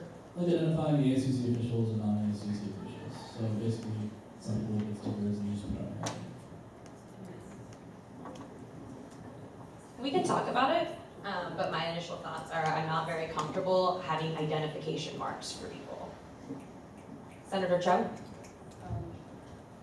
I guess it's less identification marks, but is there an area where all of our people affiliated with the ACC has their names down, like signatory list, or is that not inclusive of everyone's staff? So the senators are the signatories for the Senate, for the ASUC, and then everyone else are part of your offices. Okay, so there's no area where there's a list of everyone involved in ACC, intern program, all of the staff? Not one consolidated one. Is that a list that you'd all like? Because we could try to consolidate that, but again, it'd be very difficult to go search their name in a database on right away. Yeah. I get that you don't want to kick people out. I don't either, and I don't want to be this bad person constantly kicking people out, but people do, I don't see repeated people that have kicked out come back. So I'm seeing different people come back. So, I haven't had to kick the same person out twice, which means if y'all just take the initiative, eventually in a couple weeks, that won't happen. Senator Rashidi. Two questions that are kind of related but loosely. when do we get key card access, and are we going to make 4th and 5th floor key card access? So y'all should, like, I signed your forms. If you don't have key card access, something bad happened. So raise your hand if you have key card access. But you don't count. You're part of the center. I don't receive the email. I didn't really understand the email or why. And maybe if John is here, can speak a little bit. Did you all get rejected? Yeah, we all got rejected. All of who did get rejected? I did get rejected, but I turned in my form 3 weeks ago. So, John. I'll talk to the admin office, but essentially they're supposed to put the list together and then send it over to facilities, like it's UCPD. And then from the point that it gets to the admin office, it's 5 to 10 days. So I'll follow up with them, but you do not get rejected. What I clarified in my email was that you all asked for all this extra access, but technically, given the way that the form was set up, you were only supposed to get ASUC space access. So that's what you were given. And my email requested that if you want extra spaces to go back and fill out another form, because you have to list a signatory per space that you're giving us. Like I sign off for ASUC general spaces. I do not sign off for anywhere else.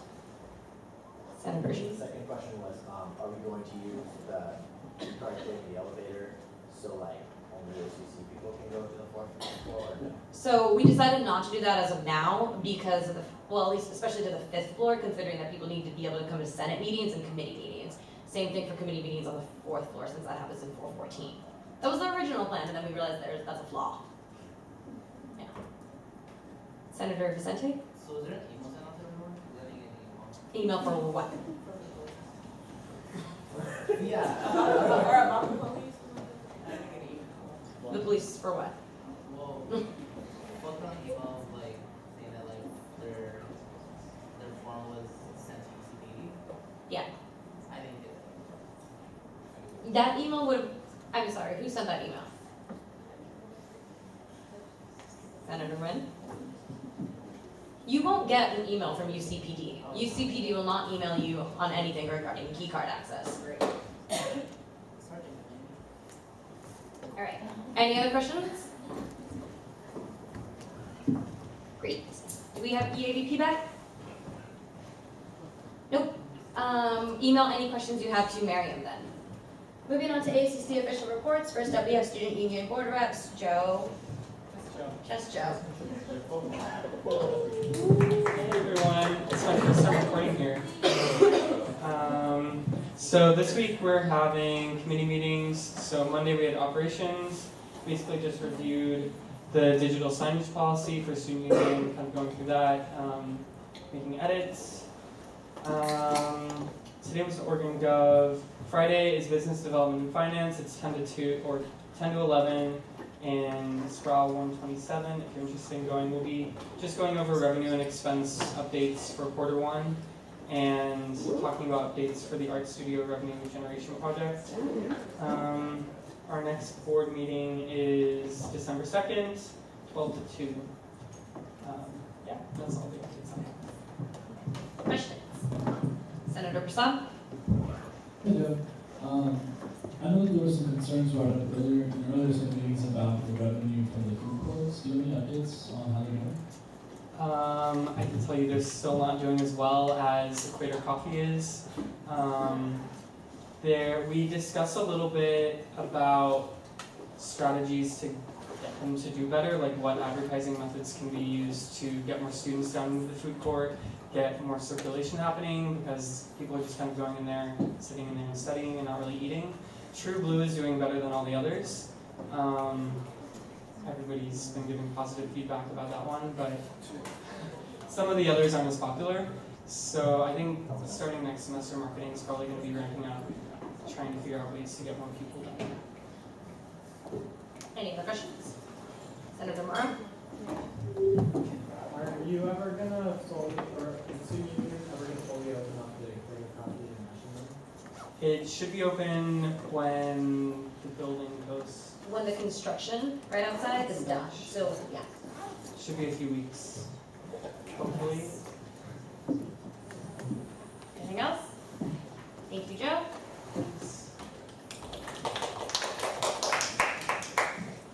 Next up, we have Chief Communications Officer. Instead, we'll bring up Chief Finance Officer, if there are no objections to that.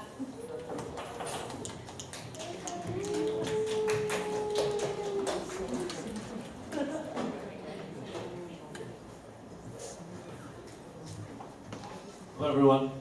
Just a very quick announcement actually.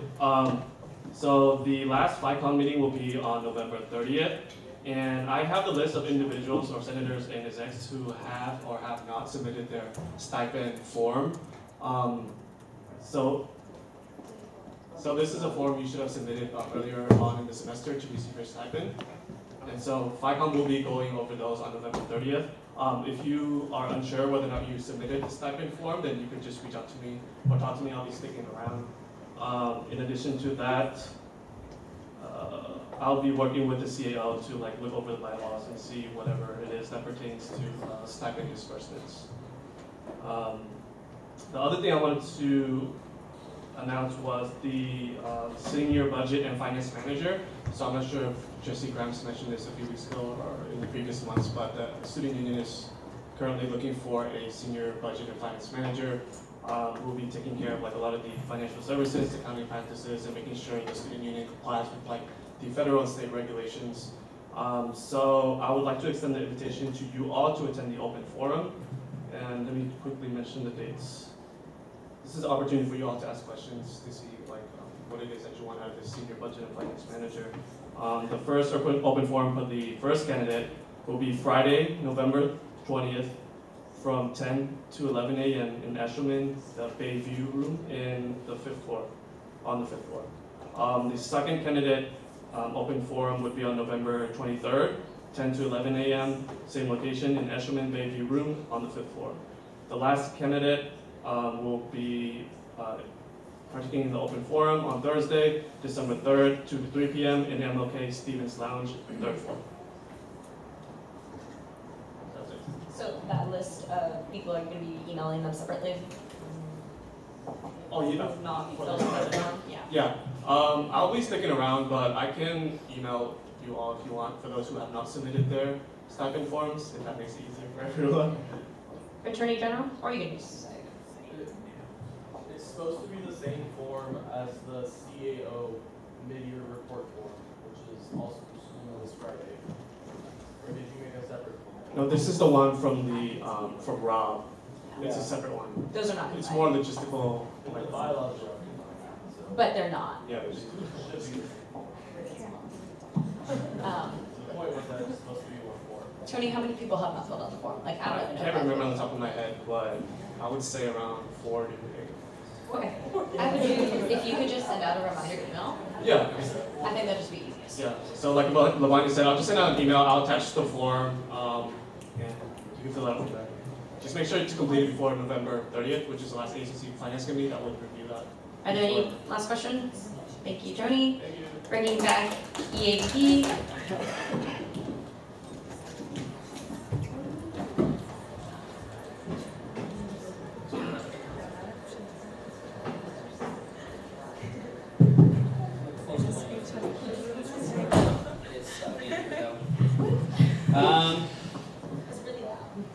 Sorry about that. So hi folks. Sorry about being late. I was talking to Nils. It's kind of difficult having Nils as your professor at the same time. So interesting character I have to deal with every week. Actually on that note, after talking to him, if you have any follow-up questions that you want to direct towards him, please send them my way, and I'll be sending them all to him, just so I can have them all in one email instead of having 20 different emails and then, losing track of some. So just better just have it in one email, send it my way. So EAVP department or EAVP updates. I don't know if some of y'all have seen on our Facebook page. If you don't like us on Facebook yet, go ahead, find us on Facebook, like us. We actually have the most likes out of all the exec offices, so we want to see that keep going up. Just saying. But we have a photo campaign that we've been running for a couple weeks now. We're hoping to expand it dramatically over the spring. It's called sort of like a Meet Berkeley photo blog. It's sort of like, New York, not really. It's different. It focuses on like small business owners and other prominent people that you see on the streets all the time. It's really cool. The first person we featured was Top Dog guy. I forgot his name. I honestly, so many things I have to look over. The last few people we interviewed, I think one of them was a Yogurt Park people. It's really cool. But yeah, we're doing that. If there are people you want us to profile, let us know, and we might do it. So that's going on. Yesterday, both Miriam and Matthew sat through a 7.5-hour city council meeting. That was fun. But obviously a lot of things are still going on. In particular, at the city council meeting, there was a workshop on a tax to fund affordable housing. Are y'all voting on the bill about that tonight? I don't know. I didn't look at the agenda. But that's going on. At the council meeting, there was an anti-homelessness measure passed. Take that as you will. However, it's probably going to have to be passed 2 more times because there are a couple amendments that need to be made to the bill. There's also talk amongst community members that there's a chance that there will be signatures collected regarding this particular measure and try to put it on the ballot for 2016 to sort of ask citizens, should this be law or not. We'll provide a deeper brief to you all once we have more of the finalized language that's going on. So that's one thing. In terms of state issues, there's still not much going on right now, mostly because, legislature's not in session. Regents meeting is tomorrow. Our legislative affairs people will be there. Some SAO people will be there as well, so shout out to them for being there. And Regents meeting as well on Friday. Obviously, the biggest thing that we're going to be talking about at Regents meeting tomorrow and on Friday is largely the 10,000 student enrollment, looking at how that's going to impact UC-wide. It's not just Berkeley that's worried about these additional students. San Diego, Santa Cruz, 2 campuses that have a lot of housing crises going on in their own areas, both in terms of affordability and in terms of actually, do we have enough housing for people? Are people living in cars? Yes, there are. So things like that. On top of that, there's not much more going on at the state level, and in terms of federal, nothing going on right now that we're working on, but there are things going on. Any questions? Senator Morrow? Just wondering if you have any idea when the city council is going to be bringing the GLA. So, like mentioned before, it was supposed to come back to the working group meeting. We haven't heard anything yet on the books. There is something, Joseph and I talked on the sidelines about this actually. There was some meeting scheduled with government, UCB governmental relations, so we're gonna meet with them, see what they're gonna talk to us about, and relay that information back to you all. I know we did pass the ad hoc committee bill. We haven't met yet. Don't know the entire composition of the body yet, but once we do, we'll schedule a meeting as soon as possible. But it seems like GLA stuff will be pushed over into spring by the looks of it, unless City Council violates another Brown Act thing and does it while we're gone. So that's one thing. Senator Vicente? So on December 1st, the police union investigation is being proposed. I was wondering if you have heard anything. In terms of, are you asking like if we'll be organizing or? Yeah. So, I haven't talked to our organizing director about this just yet. I do know that that's an important thing you've been working on, and a lot of other students have been working on over the year. Our organizing director has been tired right now after having to do a bunch of actions within a week. But I will follow up with her. Organizing is a tiring thing. It brings a lot of people out. But for sure, we will have people there at the meeting. Yep. Senator Paul? This isn't a question, but since we didn't have Scott last week, I can publicly say thank you so much for the Students of Color Conference. It was amazing. Hope y'all enjoyed it. Feedback, provide feedback. I haven't gotten as much feedback as I got. It's on the guidebook app if you still have it. If you don't, re-download it. Just for me, one day. Any other questions? Thank you, Ish. And finally, we have Chief Accountability Officer.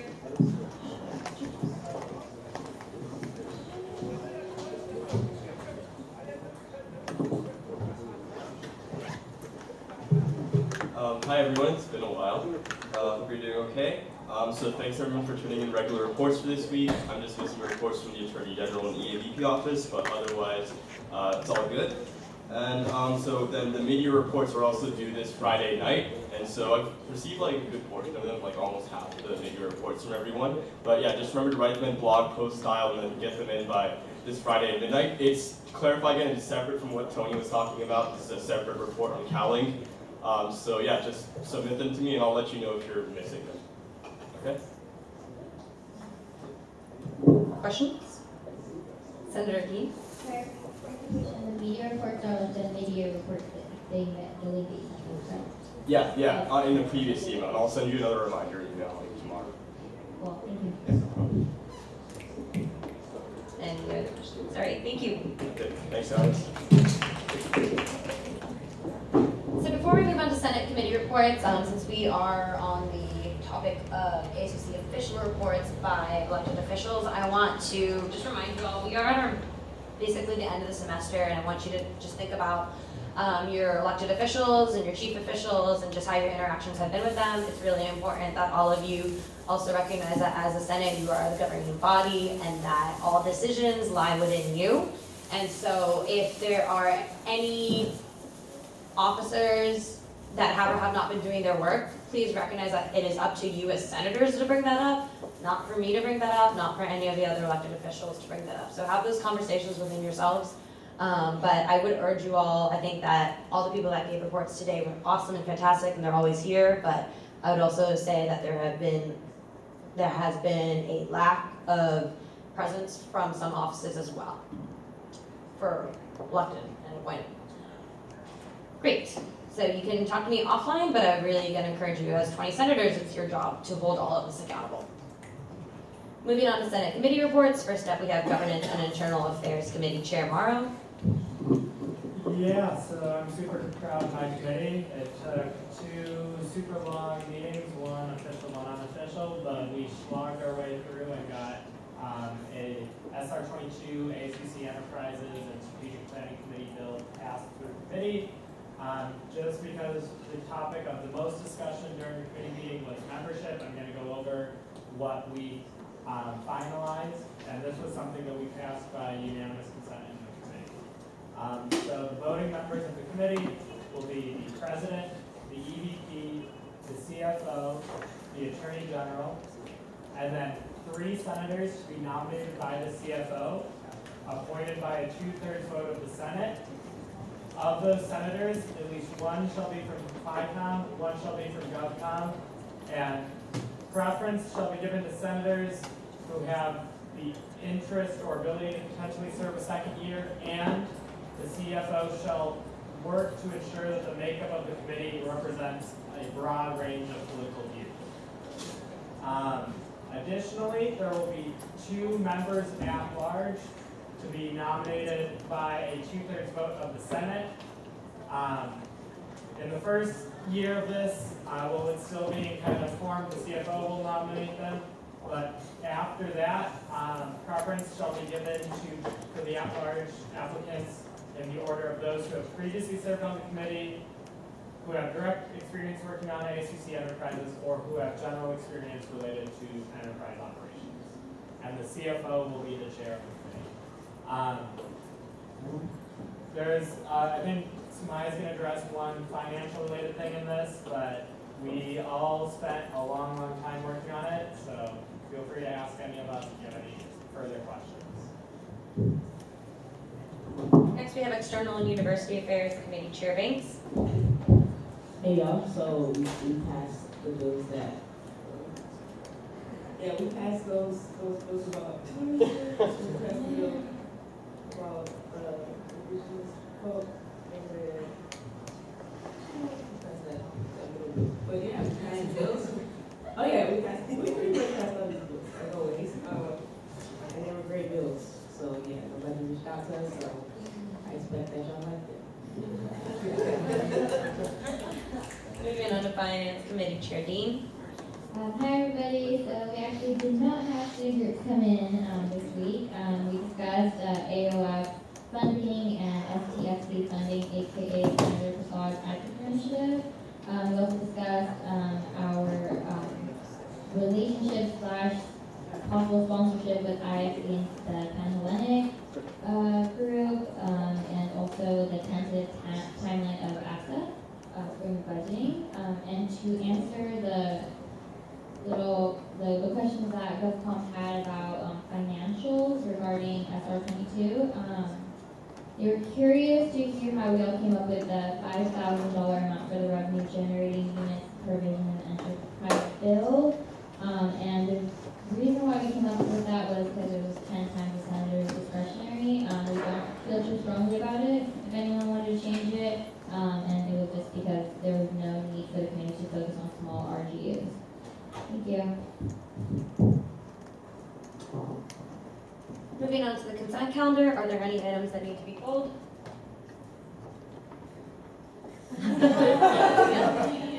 The consent calendar passes with unanimous consent. Moving on to new business, we have FR 12 and 13, which will both be going to FICOM.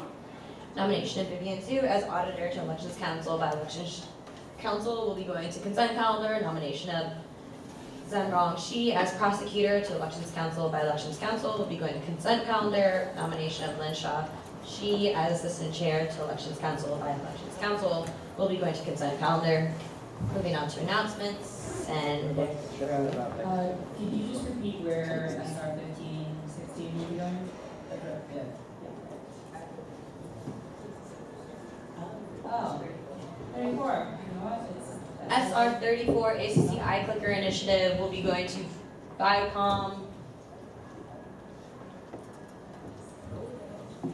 and GovCom because it is an initiative.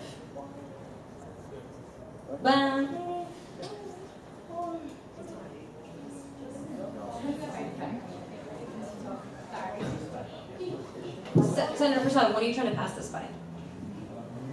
So, before the semester, I feel like not to go to meetings if the meetings are not meeting on the same day. So you have only one more person to speak.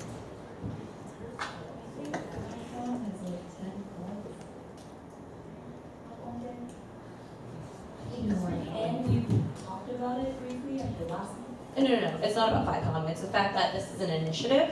And so as an initiative, are there any, and I read the bill and I sent you an email, Senator Prasad, that giving $5,000 is one thing, but if this is an initiative and it has no bylaws that talk about where this money is being used for and going to, and the structure, it should go to GovCom in addition to that, but then it doesn't have that in the bill.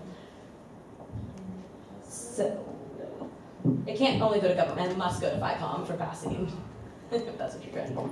Senator Rashidi? Is it possible to send it to FICOM to be discussed and then immediately send to GovCom right after, since our meetings are in fact staggered time-wise? Immediately after 10 clubs. Yeah, that's 15 minutes. GovCom, then FICOM. So immediately is going to be after 10 clubs. Yeah, let's go with that. Let's have this sent to, I would request that since FICOM meets first, FICOM should do it in the beginning of their meeting. We already have a consensus and You just have to pass it. You just have to make the motion to pass it. Officially. To do that in front of the clubs. Like, why are, if the clubs ask why we're doing this when we're not doing that enough,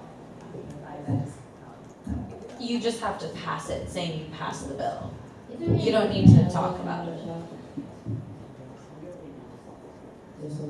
Senator Sheedy? I just want to wonder why you want to send FICOM, so I can't go through GovCom first, just curious about that. Because FICOM meets first and GovCom meets at 9:20. I mean, they're going to be there later than us, because they have 10 clubs, assuming 5 minutes a club, that's 15 minutes. It's like 2 Senator Dean? So when Senator Prasad presented the idea of the iClicker initiative, he wasn't thinking about writing a bill. It was just like, oh, is this something that FICOM can make a decision about? But we recommended that he write a bill and then the rest of the Senate floor know about it, because we just wanted to understand where Senate, the total, Senate knew what was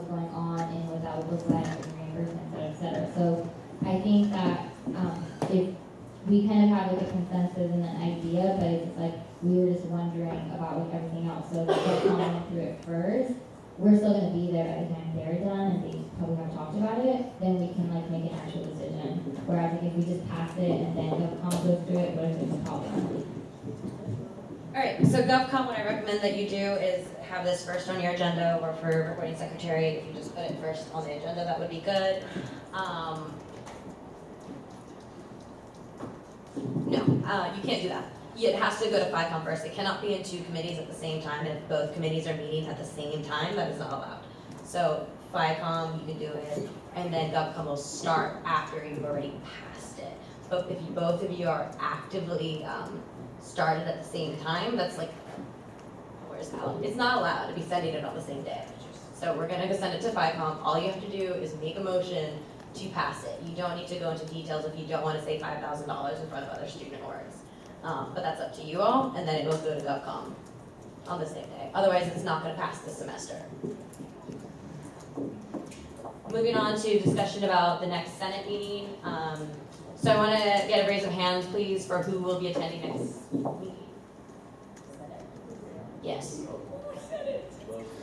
It's still a learning. I'm not Tori. Senate meetings are mandatory. I want to make sure we have 14, that's why.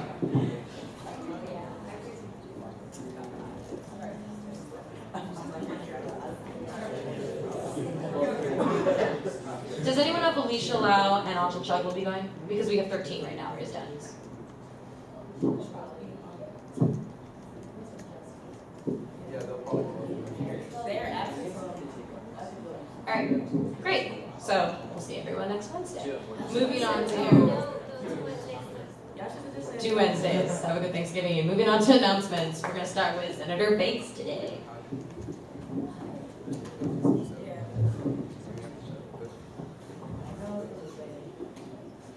Start with Senator Yabe today.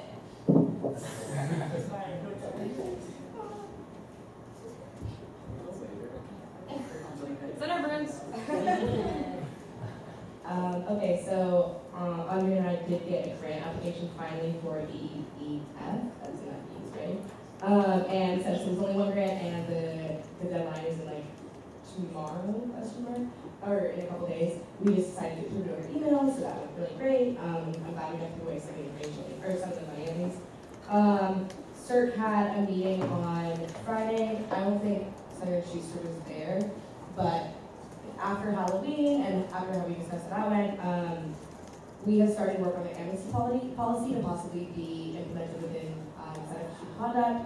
Everyone has been really cooperative and communicative and positive about the change, so that was really good.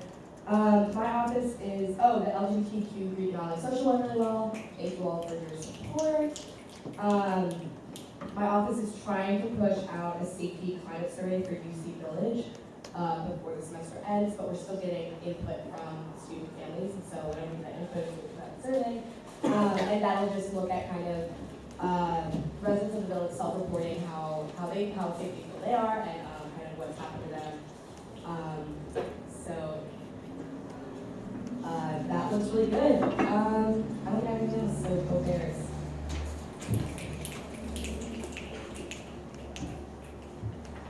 Hey everyone. So this weekend is the Northern California Climate Mobilization. So that's going to be on Saturday. It's meeting at City at 10:15 if you want to go. It's going to be super cool in Oakland with Lake and Marriott. And then the Gill Tract Harvest Day is going to be on Sunday. So if you're interested in learning more, definitely come out. My office is also working on Climate Justice Week, so that's going to be happening the first week of December during the Paris Climate Talks. Collaborating with some other senators, which is super exciting, super dope. And finally, I just want to thank you all for your support on the Gill Tracts and the Indigenous Voices Bill. That was definitely like it was definitely really tense, and deeply personal for a lot of people in the room. So we appreciate y'all's support, y'all's tough questions, and come out to Harvest Day on Sunday. Check it out. Thanks. Hey all, I'm gonna keep it short because we're all tired. We're doing a lot of projects around this, but I think the main one I wanted to reach out to senators who are interested is my office is putting on a MCAT and SAT book drive. Trying to reach out to y'all so that could be inclusion. I know it's really difficult to get test prep courses, they're very expensive, so what we're trying to do is try to alleviate that cost for a lot of students that are looking to go into the healthcare field, help them get them and pass the class that they need. So if any of you are interested in working on that, let me know. We're also going to be reaching out to local high schools to try to get them SAT books and ACT books for them to check out to their students and make sure that they have the resources they need to get their students where they want to go. Just a personal note, I'll be leaving for Minnesota this Saturday and won't be back. Yeah, Minnesota, it's gonna be cold for an entire week. And I'll be back right before the FICOM meeting, like the next FICOM meeting, November 30th. So if you need me for anything, let me know before I leave. Otherwise, I can't help you. What's up? Okay, this weekend is really big. So yesterday I went to LA for a meeting about a new initiative that's going to be on the ballot next year about higher education and bringing diversity. This includes low-income foster youth or English learner students. So if you want to know about that, let me know. We're going to try to mobilize some people. So this weekend is huge. Friday we're having a first ever screening in America. We're bringing a filmmaker from Germany talking about Cambodian Americans in Germany here. So she's going to be coming, and also, sorry, this is a lot of personal. We're opening up an exhibit in the Ethnic Studies Library about artifacts about the Southeast Asian and diaspora. So I will have my personal family artifacts about my dad and the war in there if you want to check it out. So this Saturday, the TWLF, which is the Third World Liberation Front, it's really long. Conference on Third World Multiracial Solidarity and Community Engagement. Again, this gets two amazing classes together, Professor Munoz and Professor Harvey Dong's intro classes together, and we are bringing 4 speakers.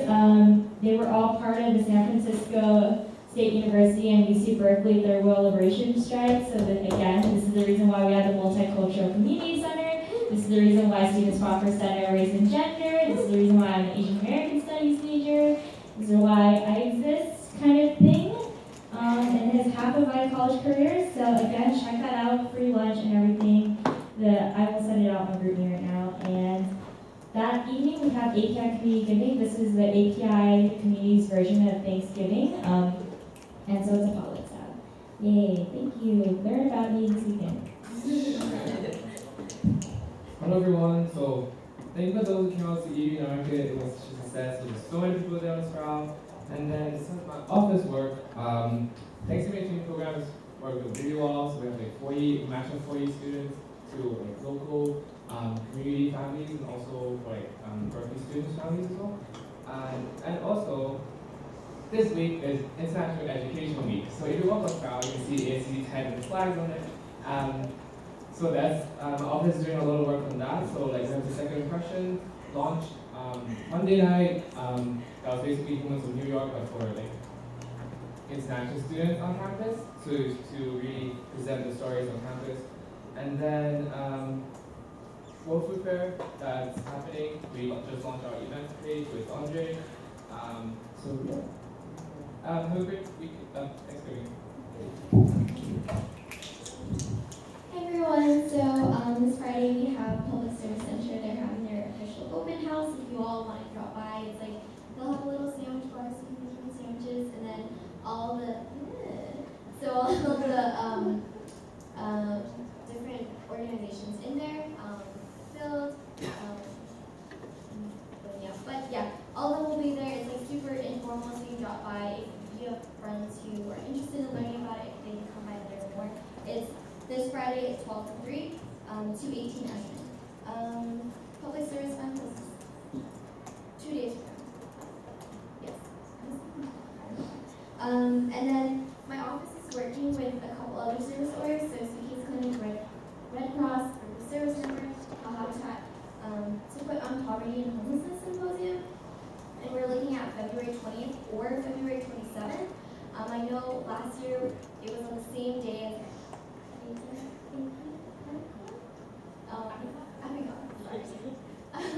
and so if there are other groups that are thinking of holding conferences, we want to work with you all so we don't have it on the same day so you can support each other. So just let me know that. Hi everyone, just want to quick free announcement. The last Sunday is Saturday, so pretty much we invite local middle workshop on police brutality for black and brown bodies. Second, Berkeley City Council meetings is my first. Something very personal to me. We're gonna be discussing the police review commission investigation that I worked on for like a year. If folks just come and just like support the investigation and our recommendations, that would mean a lot.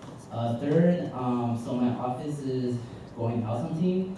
So I talked to alumni and we secured over like $1 million in funding to get a property for my community. So if anyone knows like any properties up for sale, it does not matter what the cost is. All it needs is like home, at least like 5 bedrooms, and fraternity or for housing. We will like we'll be willing to like negotiate the price. But yeah, so I'm like very excited about that. Hi everyone, so a few announcements. First of all, the Financial Wellness Task Force. So we finalized what we wanted to for sure do next semester, and so we have 3 big things we wanted to work on, which include FAFSA workshops, sometime in February before it's due, because a lot of students have trouble with filling out the paperwork and just everything related to that. We're going to be hosting a housing fair in spring. Because a lot of first years, especially just people who move out of the dorms, they don't know what sort of housing options are available. So we're going to reach out to co-ops and other private living accommodations like the Wesley House, Berg, etc. And so we also want to educate students on their rights, especially because landlords oftentimes take advantage of students when they're looking for houses at first, and we don't want that sort of issue to happen again. And then the last thing is personal finances, which is helping students with everything related to finances. And then we also are looking into potentially having sort of like panels on different aspects of financial wellness. So for example, dietary restrictions. So if you're vegetarian or vegan or have other dietary restrictions, that can be really expensive, and low-income students might have a more difficult time dealing with that. Or for example, the Greek system and how financial wellness and finances play a factor in that as well. So we're just looking at a lot of different things, but we have those 3 projects finalized for sure for next semester. And then of course just figuring out the structure of how we want to ensure that this is a sustainable task force / maybe commission. And then on top of that, I'm working on the residence halls and educating students on safety. So we finally have the rooms booked because the RHA advisor was taking a while to book them, but so it's going to be the first week of December, and so we're going to have it in 4 of the residence halls. So 1 in Parker, 1 in Unit 4, 1 in Unit 1, and 1 in Unit 3, so that way students can have as much access to these resources as possible. Oh, last thing. And then, so I'm working with the Office of the President to work with the UC Berkeley Food Pantry and working on a recurring tax proposal for them because they do need a lot of money to become a lot more sustainable and also to expand the work that they're doing for students. Have a great Thanksgiving. Hey y'all. So my office, I put that early announcements, but my office is like having a Thanksgiving dinner celebration on the day of Thanksgiving for folks that can't go home for various reasons. And we need utensils. So if you have any utensils that you want to donate, we prefer something that's cool for the environment. So yeah, and also we need drinks. So that's 2 things that we don't have in our budget. So if you have drinks and you want to go out with like water to mix it, you know, just let me know. And yeah, time's money, so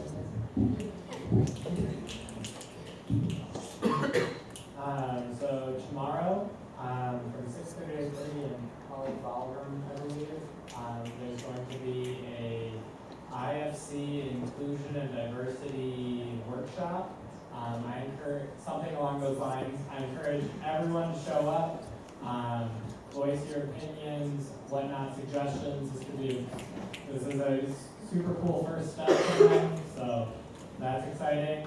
On Friday is the big game rally down in Edwards Stadium. It's going to be hype.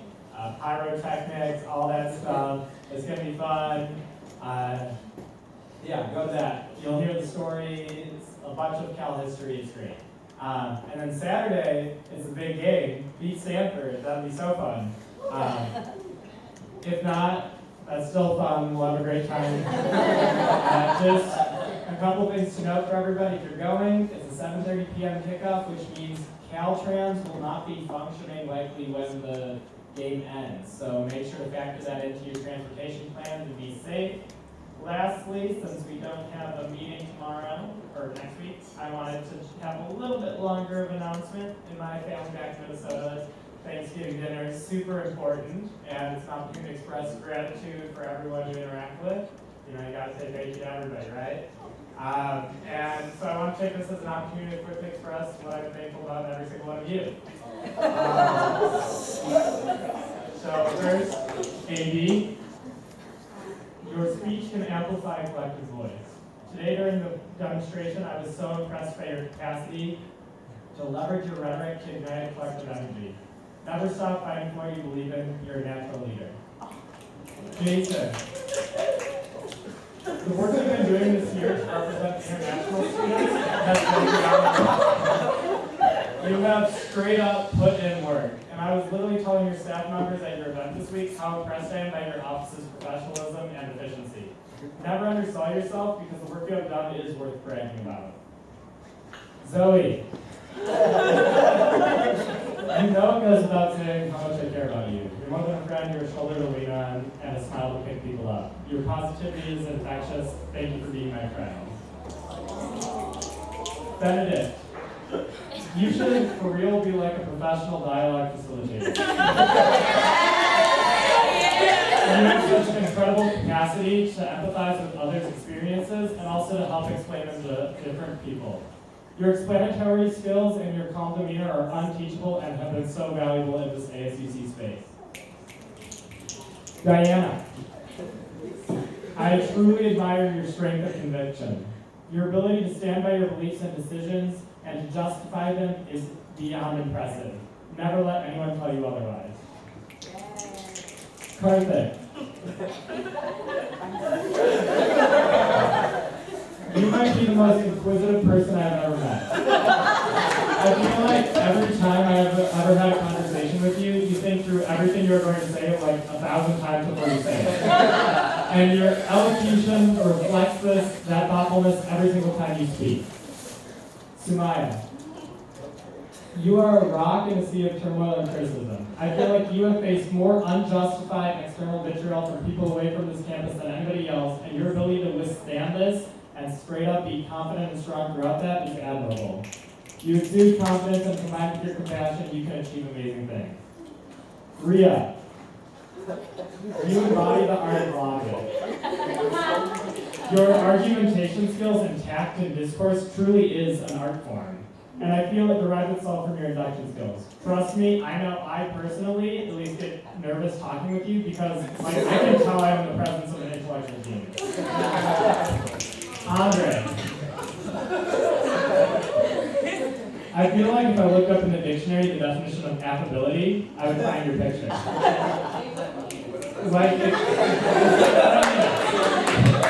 It constantly amazes me how you can interact with someone for the first time ever, but as an outside observer, it looks as if you were literally friends with them for your entire life. Your kindness is so incredibly natural, it's awesome.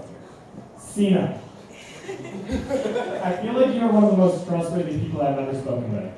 It's a real good thing you're going to become a doctor because you're one of the few people I would trust my health with. Wes.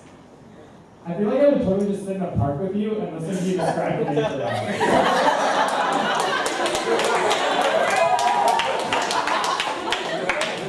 Your mobilization skills as well as your political adeptness is uncanny.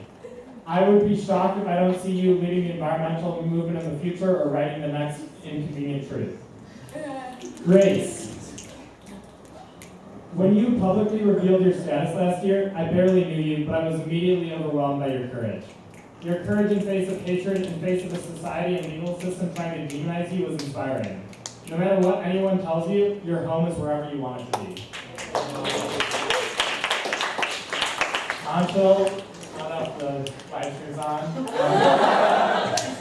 I can only dream of being able to enunciate and speak as pointedly as you. You are quick and sharp, and I guarantee you, if you do indeed decide to go the path of a lawyer someday, I fully believe you will be breaking that glass ceiling and debating in front of the Supreme Court within 10 years. Your argumentation skills are so incredible. Salinas. You know you are hashtag Bay, but let's be real, you are so much more than Bay. You are an inspiration. You took antiquated social constructions and basically told them hashtags were hashtag next, hashtag exit, hashtag You transcend these societal expectations because you are straight up badass with incredible leadership skills, intelligence, and sassiness, and I can't wait to see what you're doing next. Kathy. Kindness, love, caring. These are the words that come to mind when I think about you as a person. You embody this spirit and carry the banner of social progress in your actions as an organizer, as a leader, and as a senator. Rachel.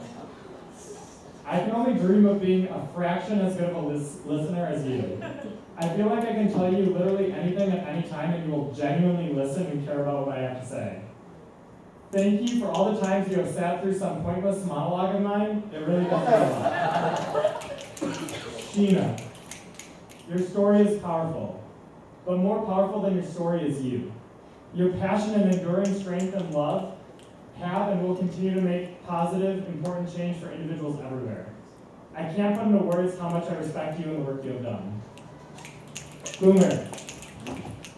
We have both studied in Chile, so I figured these words from President Allende's final speech would resonate with you.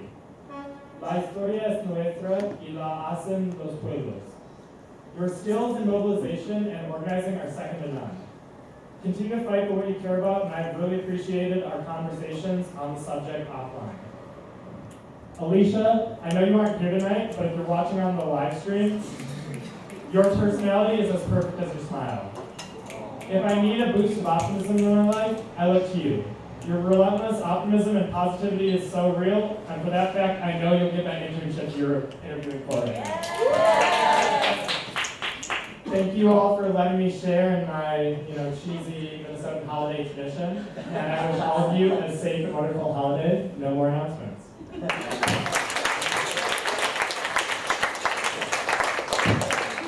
am I supposed to go after that? On another note, so just an update with the CRG. We had our final meeting for the semester this morning, and after countless meetings and negotiations, after countless petitions and signatures, after countless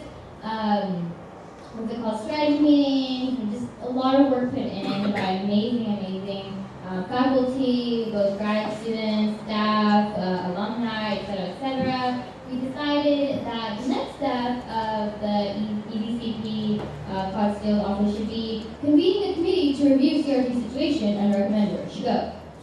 We had to insist that there be one staff rep, one faculty rep, and one student rep of our choosing. So for next steps, we need to evaluate for ourselves what we want to accomplish in this committee, the pros and cons for different locations, and where we'd like to see CRG end up fiscally and organizationally, which basically means that it will most likely be moved out of the EDCP office, which is sad, but whatever, bureaucracy, admin.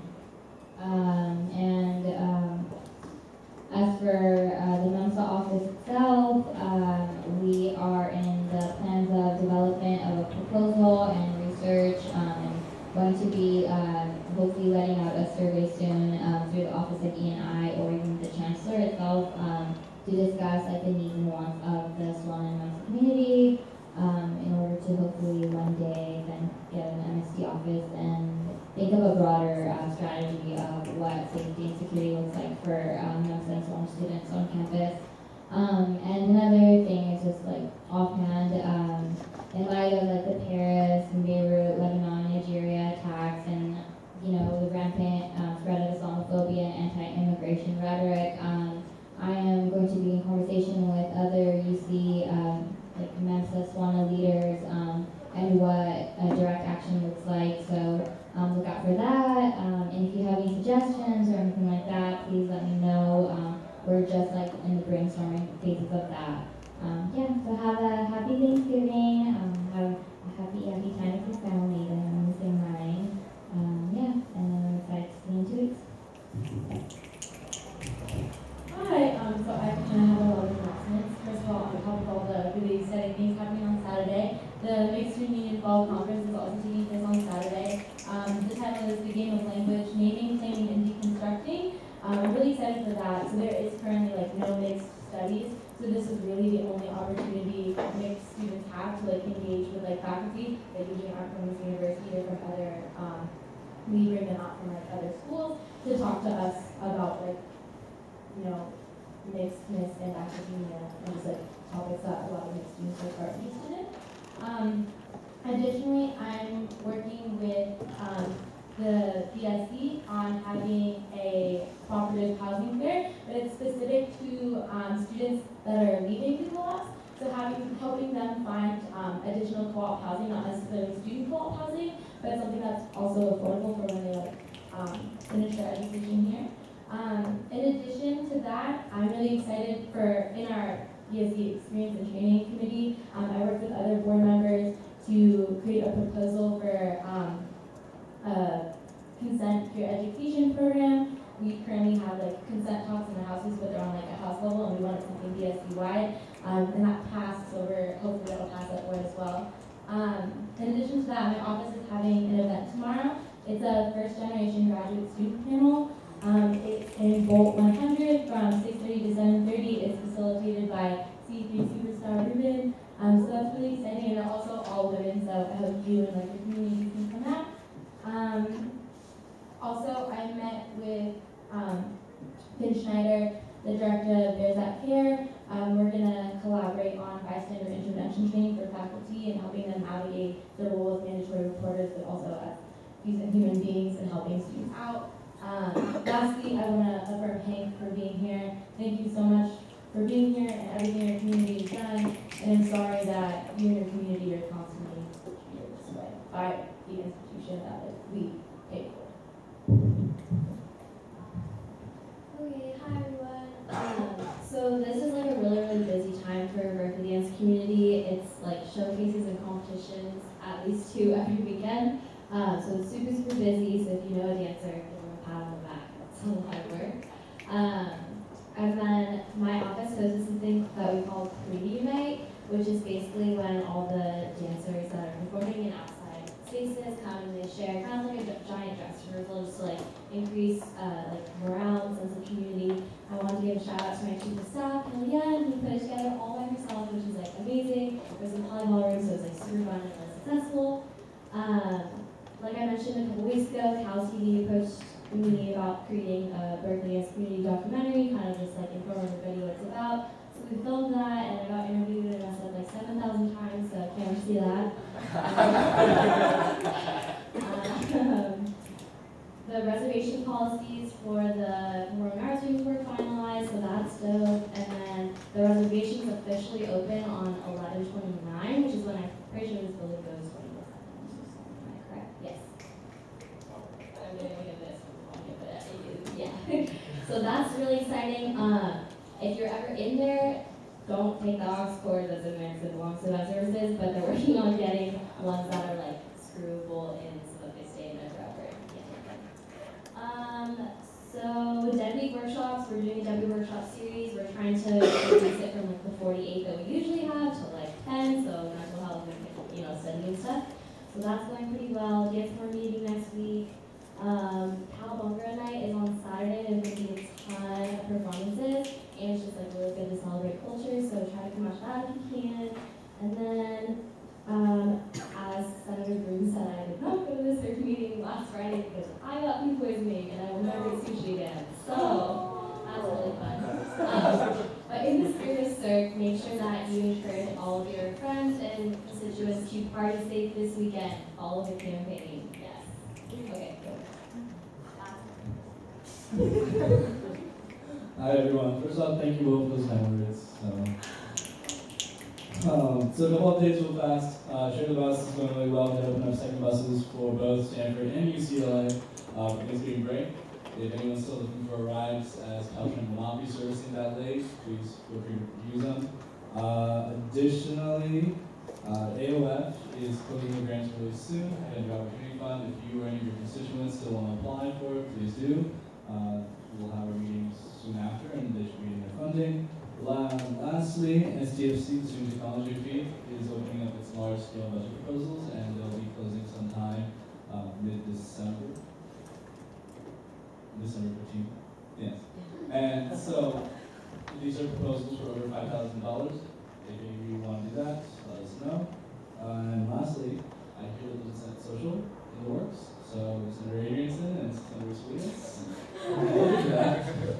That would be my announcement.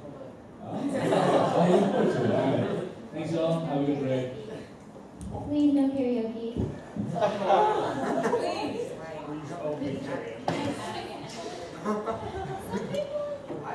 Personally, did karaoke. I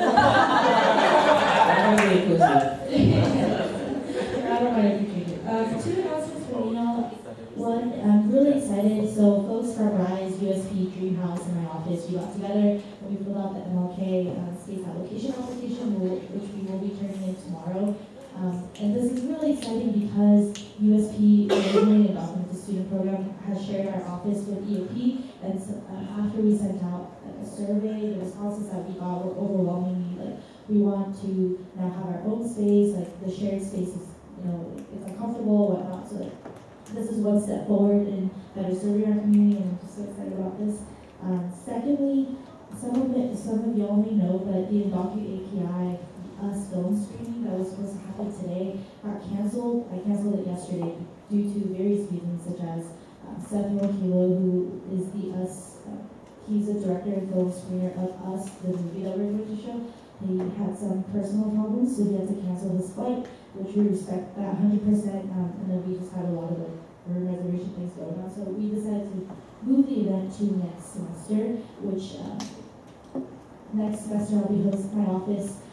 We'll be hosting an Undocu Week. We're bringing that back after 3-4 years, I don't know. And then one of the days is going to be focusing on the Undocu API folks. So yeah, just a heads up. Have a happy Thanksgiving, y'all. Hello, everyone. I am happy because I'm officially starting. I'm Fenwick House Manager. I got elected. And with that position, I want to bring more scholarships to like BSC members and low-income students. So I'm trying to get that in works. Yeah, social number 2. So I think I've heard of clubbing. I think we're going to clubbing. But I'm not sure though, because I don't think we can say this much. It's too late. Point is, we're clubbing, and just get ready, because we're gonna like dance our stress away. Happy holidays, and then please don't fall to the trap of body shaming, because I know when I go home, they call me like gordito and stuff like that, and I'm like, I don't care. But yeah, have a nice Thanksgiving. Hi everyone, so I have 2 things. So first thing, us in the Pro community, we're having a thing called the Summer Night. So that's a performance fundraising event to support undocumented students. So we have a scholarship every year that we give out to 8540 students. So that's actually on Saturday when everything else is happening. Not everything else, but hella stuff is happening. So Saturday is $5 recommended donations to come in. There's also raffle prizes. So let me know if you want any more information about that event or about applying to the scholarship, and spread that to your communities as well. And then last thing, so yeah, Will, thanks for all the affirmations, and I want to thank Lavanya, Umran, and John as well. Thank you for making a space for us to do the work that we do. I really appreciate that. All right. Everyone, have a good break. Thank you. Awesome. 2 quick announcements. So, as Rachel mentioned, we are trying to go 24/7 the week before our week. One of the bigger concerns that we've run into is just like student worker capacity, especially if it's 24/7, like who's actually working the concierge tables. So hopefully, but we'll keep you updated. And then I was just talking to Alex. So GovCom's not meeting next Monday, right? No. Are you meeting next Monday or not meeting? Not next Yeah. but FICOM is. No. No, I don't think. Okay. None of us are. Okay, well, all of you can, so FICOM can either pass it first and then can go to GovCom, or if you all want and GovCom wants to show up to FICOM's meeting, like, at some time, you can all be in the same room together at the same time for like 5 minutes or however long you want to look at it, and then FICOM can pass it. You just have to vote separately. But you could be in the same room, if that's what you want, but you have 2 weeks to think about it and talk about it between yourselves, just make sure it's formalized in some manner. Awesome.